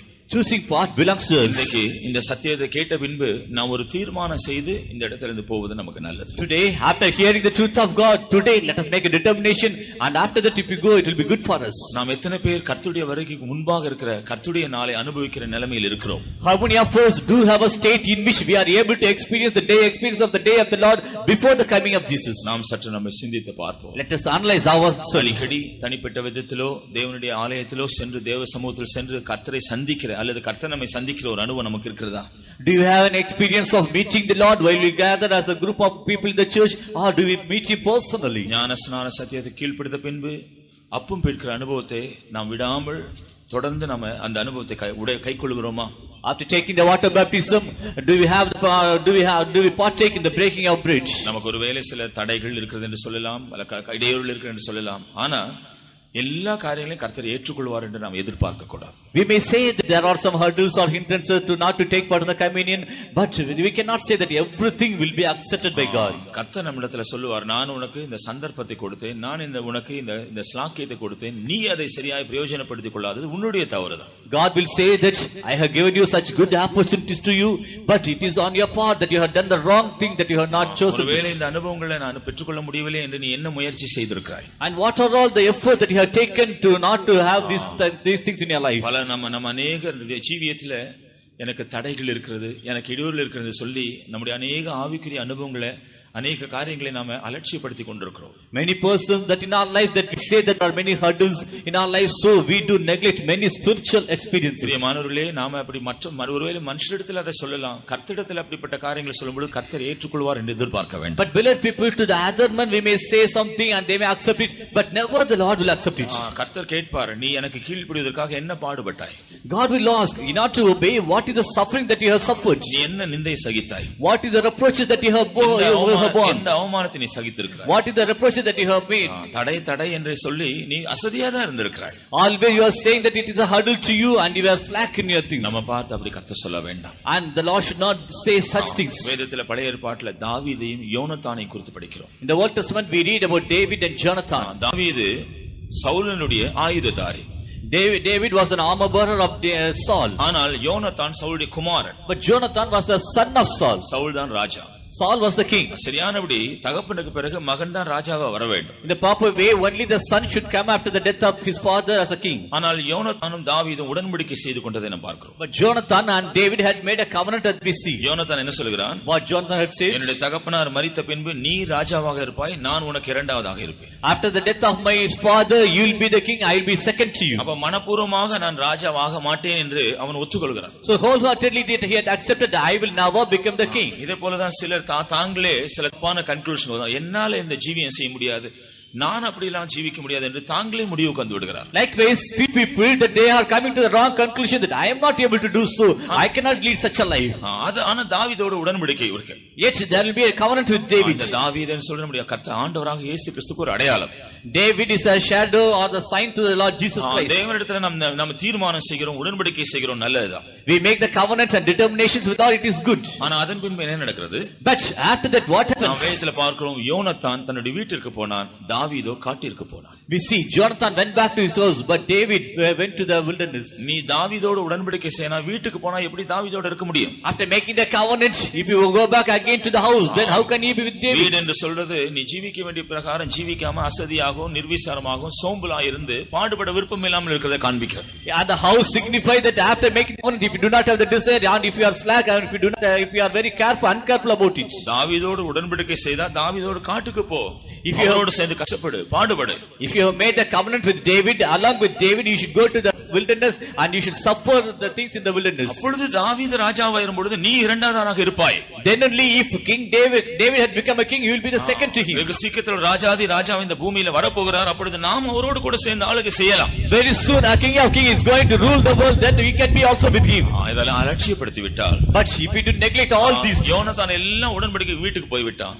Jonathan made all the covenant, but he went back to his house. கடைசியில் அவன் உடன்படிக்கை செய்தும் ஒரு காரியத்தை அனுபவிக்க முடியவில்லை. At last, even though there was a covenant, but he could not experience the meaning of the covenant. யுத்தத்தில் அவன் மாண்டு போனான். In the war he died. அப்படினால் நம்முடைய ஜீவிதத்தில் அப்படிப்பட்ட ஒரு காரியம் வர வேண்டாம். So in our life, let it not happen in our life. இப்பொழுது கர்த்தர் நாம் அனுபவிக்க முடிய வைத்திருக்கிற இந்த கர்த்தருடைய நாளின் அனுபவங்களை பெற்றுக்கொள்ள நாம் வாஞ்சிப்போம். Now let's have the desire to experience the day of the Lord which has kept for us in these days. நாம் தீர்மானிப்போம். Let's make the determination. நாம் வாஞ்சிப்போம் என்றால் கர்த்தர் அதற்கு நிச்சயமாய் நமக்கு உதவி செய்வார். If we have the the desire, surely the Lord will help us. இன்றைக்கு கர்த்தர் அந்த யோவான் அப்போஸ்தலனுடைய அனுபவத்தை நாம் அனுபவிக்க விரும்புகிறார். Today the Lord expects that we also should go through the experiences which John the Apostle had faced. அப்போஸ்தலனாகிய யோவான் என்ன சொல்கிறார்? What John the Apostle had said. கர்த்தருடைய நாளில் நான் ஆவிக்குள்ளானேன். On the day of the Lord I was in the spirit. அப்பொழுது நான் கர்த்தருடைய சத்தத்தை கேட்டேன். At that time I heard the voice of God. நான் உயிர்த்தெழுந்த இயேசுவை தரிசித்தேன். I saw the resurrected Jesus. அவர் என்னை பார்த்து சொன்னார், to see நான் மரித்தேன் ஆனாலும் சதாகாலங்களும் உயிரோடு I இருக்கிறேன். am dead yet, but I am alive forever. நான் மரணத்திற்கும் பாதாளத்துக்குரிய திறவுகோல்களை உடையவராய் இருக்கிறேன். I have the keys of hell and death. நீ ஒன்றுக்கும் பயப்படாதே. You need not fear for இந்த anything. அதிகாரத்தை நான் உனக்கு கொடுப்பேன். And I'll give you the power. பிரியமானவர்களே, இன்றைக்கு எத்தனை பேர் அந்த கர்த்தருடைய நாளின் அனுபவத்தை வாஞ்சிக்கிறோம்? Beloved people, how many of us do have the desire of the experience of the days of the Lord? தீவிலே அப்போஸ்தலனாகிய யோவான் அனுபவித்த கர்த்தருடைய நாளை இன்றைக்கு எத்தனை பேர் நாம் அனுபவிக்க How விரும்புகிறோம்? many of us do have the desire to experience the day of the Lord, which John the Apostle had experienced at இந்த the கூட்டத்தை முடித்து இந்த கூட்டம் முடிந்து போவதற்கு முன்பாக நம்ம எல்லாருக்கும் அப்படிப்பட்ட ஒரு ஆசீர்வதிக்கப்பட்ட அனுபவத்தை கர்த்தர் வைத்திருக்கிறார். Before the end of the meeting, that such a blessedness the Lord had kept us. யாரெல்லாம் அதை வாஞ்சிக்க அதை அனுபவிக்க முடியாக வாஞ்சிக்கிறோம்? How many of us do have the willingness to experience it? அப்படிப்பட்டவர்களாம் எழும்பி நிற்போம். Such person, let us all rise up. ஒரு 5 நிமிஷமாகிலும் கர்த்தருடைய நாளின் அனுபவத்தை நாம் அனுபவிப்போம். அப்படி என்றா உபத்திரவ காலத்துக்கு பின்பு இருக்க போகிற கர்த்தருடைய நாளில் நாம் போக மாட்டோம் என்ற நிச்சயத்தை இப்போது பெற்றுக்கொள்ளலாம். At least 5 minutes, let us experience the experience of the days of the Lord, so that we will not be caught up in the days of the Lord, which shall be after the second coming of the Lord Jesus. நீங்கள் இன்றைக்கு தீர்மானம் செய்த ஒரு புதிய விஷயத்தை பெற்றுக்கொள்ளுங்கள். Make a good determination and let us receive new anointing. ஒருவேளை நீங்கள் உங்களுடைய தரிசனத்தை ஆவிக்குரிய அனுபவங்களை இழந்து போயிருந்தாலும் தீர்மானம் செய்யுங்கள். ஒரு மறுபடியும் ஒரு புதிய விஷயம் வந்து உங்களை புதுப்பிக்கும். Even though you might have lost your vision and spiritual anointing, but now you make a determination, again you will be renewed. நீங்கள் உங்களுடைய உண்மையான நிலவரங்களை ஒத்துக்கொண்டு தேவ சமூகத்தில் உங்களை தாழ்த்தினால் நிச்சயமாய் ஆண்டவருடைய இரக்கம் உங்களுக்கு கிடைக்கும். If you accept your real state and if you humble yourself before the Lord, then surely you will have the mercy of the Lord. ஆண்டவர் இறங்கி உங்கள் மேல் தம்முடைய அபிஷேகத்தை தம்முடைய ஆவியை ஊற்றுவார். The Lord shall have mercy upon you and he shall pour down the anointing upon you. ஒரு தேசத்துல மிகவும் இரக்கமுள்ள ஒரு ராஜா இருந்தான். In a land a merciful king was there. அவன் தன்னுடைய ஜனங்களுக்கு எப்போது இரக்கம் செய்ய வேண்டும் என்று சொல்லி எப்பொழுதெல்லாம் சந்தர்ப்பம் கிடைக்கிறதோ ஜனங்களுக்கு இரக்கம் செய்வார். Always whenever the opportunity comes, then he will show mercy to his people. அநேக நன்மைகளை அவனுக்கு செய்து வந்தான். Many good things that he did to his ஒரு நாள் அவனுடைய இதயத்துல திடீரென்று ஒரு எண்ணம் வந்தது. One day he had a small thinking in his heart. சிறைச்சாலையில் எவ்வளவு கைதிகள் துன்பப்பட்டு கொண்டிருக்கிறார்களே, அவர்களுக்கும் போய் நான் இரக்கம் செய்ய போகிறேன். Many prisoners are going through sufferings in the prison. I am going to help them also. கர்த்தருக்கு ஸ்தோத்திரம். Praise the Lord. ஆனபடியால் ஒரு நாள் அவன் வேஷம் மாறி ஒரு சாதாரண ஆளை போல சிறைச்சாலைக்கு போய் சந்தித்தான். So as an ordinary person, one day he went into the prison. சிறைச்சாலையில் ஒவ்வொரு கைதியாக போய் பேசினான். And he spoke with each and every prisoner. தம்பி, நீயே இந்த ஜெயிலுக்கு வந்த? Oh brother, why you have come to the prison? அப்போ அவன் சொன்னான், ஐயா, உலகத்துல எவ்வளவு பேர் என்னெல்லாம் தவறு செய்யறாங்க ஐயா, நான் ஒரு சின்ன காரியம் செய்ய அதுக்கு போய் என்ன இப்படி பெருசா தண்டிக்கிறாங்க, இது நியாயமா? Many persons in the world, they are committing many more crimes, but I am a very small crime, but I am punished in this way. அப்படியா என்று சொல்லி அடுத்த கைதி இடத்துல போனான். He went to the other prisoner. ஐயா, அப்பா, தம்பி, ஐயா, நீங்க எப்படி இங்க வந்தீங்க? Oh, why you have come here? எல்லாம் சேர்ந்து சூதாட போனாங்க, நான் போகல, அந்த இடத்துல என்ன கொண்டாந்தீங்க போட்டா, நான் தவறே செய்யல, இங்க வந்து தண்டிக்கப்படுறேன். All the persons went for gambling, but I was not in the gambling group, but somehow I was punished because of that. அப்படியா சொல்லிட்டு அடுத்த 3வது ஆள் இடத்துல He went to the third prisoner. நீயே இங்க வந்த? Why you have come? பெரிய அடிதடி நடந்தது, என்ன தாக்கினாங்க, நான் என்ன காப்பாத்திட்டு கொள்க அடிச்சேன், கடைசியில நான் இப்ப இங்க வந்துட்டேன். There was a great commotion in that place, so there was a handshake, so I was also beaten with the other person, so I came to the prison. இப்படி ஒவ்வொருவரை விசாரிக்கும் பொழுது ஒவ்வொரு ஏதாவது ஒரு காரணம் சொல்லி தங்களை நீதிகரித்து கொண்டிருந்தார்கள். So every prisoner, they said something and they were justifying their acts. கடைசியாக ஒரு கைதியிடத்துல ராஜா போனான். At last a particular prisoner, the king went. அவன் கேட்டான், ஏப்பா, நீ ஏன் இங்க ஜெயிலுக்கு எதுக்காக வந்த? And the king asked, why you have come to the jail? இத கேட்ட உடனே ரொம்ப கதறி அழ ஆரம்பிச்சான். Immediately he started to cry. ஏன் அழுகிற காரியத்தை சொல். Why do you cry? You tell me the reason to that. அப்போ அவன் சொன்னான், ஐயா, நான் ஒரு பெரிய குற்றவாளி. And he said that I am a great criminal. நான் செய்த குற்றத்துக்கு இந்த சிறை தண்டனை ஒரு சிறிய தண்டனை தான். The punishment which I was got for my crime, it is a very small punishment. நான் நினைக்கிறேன் இந்த தேசத்தின் ராஜா ரொம்ப கருணையுள்ளவர் ஆனபடினால தான் எனக்கு சிறிய தண்டனை கொடுக்க சொல்லி இருக்கிறார். I think that the king of this land is a very gracious king, so I have been punished in a very small way. நான் செய்த தவறுக்கு இதை விட பெரிய தண்டனை கொடுக்க வேண்டும், ஆனா எனக்கு சிறிய தண்டனை தான் கிடைச்சேன்னு சொல்லி மறுபடியும் அழ ஆரம்பிச்சான். A very great punishment might have been meted out to me, but a small punishment was meted out to me, which is by the grace of the king. ராஜா அப்படியே என்று சொல்லி விசாரித்து விட்டு அரண்மனைக்கு போனான். And the king went back to his palace. உடனடியாக தன்னுடைய அதிகாரிகளை அழைத்து தன்னுடைய குற்றத்தை உணர்ந்து கொண்டு அழுத அந்த மனுஷனை உடனடியாக விடுதலை செய்ய வேண்டும் என்று உத்தரவு பிறப்பித்தார். Immediately he called his higher officers and he asked the person that who had accepted his claim. அதிக தண்டனை வேண்டும் என்று விரும்பின மனுஷனுக்கு விடுதலை கிடைத்து விட்டது. The person who sought more punishment, now he was delivered. எனக்கு தண்டனை வேண்டாம் என்று நீதிகரித்தவர்களுக்கெல்லாம் தண்டனை தான் கிடைத்தது. The persons who they said that I don't need punishment, that they were all punished. பிரியமானவர்களே, இன்றைக்கு நாம் நம்முடைய ராஜாவினிடத்தில் என்ன சொல்ல போகிறோம்? Beloved people, to our king, what do we say? நம்முடைய கூட்டங்களுக்கு சரியா போறதுக்கு சில சாக்கு போக்குகள் சொல்ல போறோமா?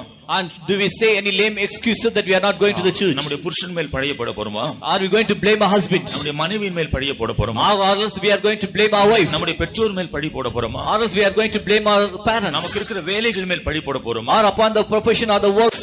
நாம மற்றவர்கள் மேல் பழி போட்டு விட்டு நான் ஒன்றும் குற்றவாளி இல்லை என்று சொல்ல போகிறோமா? Or can we blame others and can we say that I am not at fault? ஆண்டவருடைய இரக்கம் கிடைக்க வேண்டும் என்றால் இருக்கிறதை இருக்கிறவண்ணமாய் நாம் சொல்ல வேண்டும். To receive the grace of God, what is in the present that we should say and we should accept it. உலக பிரகாரமான நியாயாதிபதிக்கும் நம்முடைய நியாயாதிபதிக்கும் ஒரு பெரிய வித்தியாசம் உண்டு. That's a great difference between the worldly judges and our judge. நம்முடைய கர்த்தர் ஒரு நியாயாதிபதி. Our Lord is a great judge. கர்த்தருக்கு ஸ்தோத்திரம். Praise the Lord. உலக பிரகாரமான நியாயாதிபதிகள் செய்கிறதான தவறுகளுக்கு தண்டனை விதித்து தீர்ப்பு கூறுவார்கள். The worldly judges for the crimes which have been committed by us, they will be giving the judgment. ஆனால் நம்முடைய நியாயாதிபதி என்ன செய்கிறார்? But what our judge will do? நம்முடைய குற்றங்களை அவரிடத்தில் அறிக்கை செய்தால், and if we do confess our sins to him, நீ கவலைப்படாதே, உனக்காக நான் கிரயம் செலுத்தி விட்டேன், நான் உன்னை நீதிமானாக்குகிறேன் சொல்லி நம்மை நீதிமானாக்கி விடுவார். he will say that you need not worry and you will not, because I have paid for you, I have paid price for you, now I have justified you. நம்முடைய குற்றங்களுக்கு, நம்முடைய குறைவுகள், பலவீனங்கள் குறித்து பயப்பட வேண்டிய அவசியம் இல்லை. தைரியமாய் நம்முடைய ராஜாவினிடத்தில் சொல்லலாம். So it is not necessary for us to fear concerning our shortcomings and the faults and sins.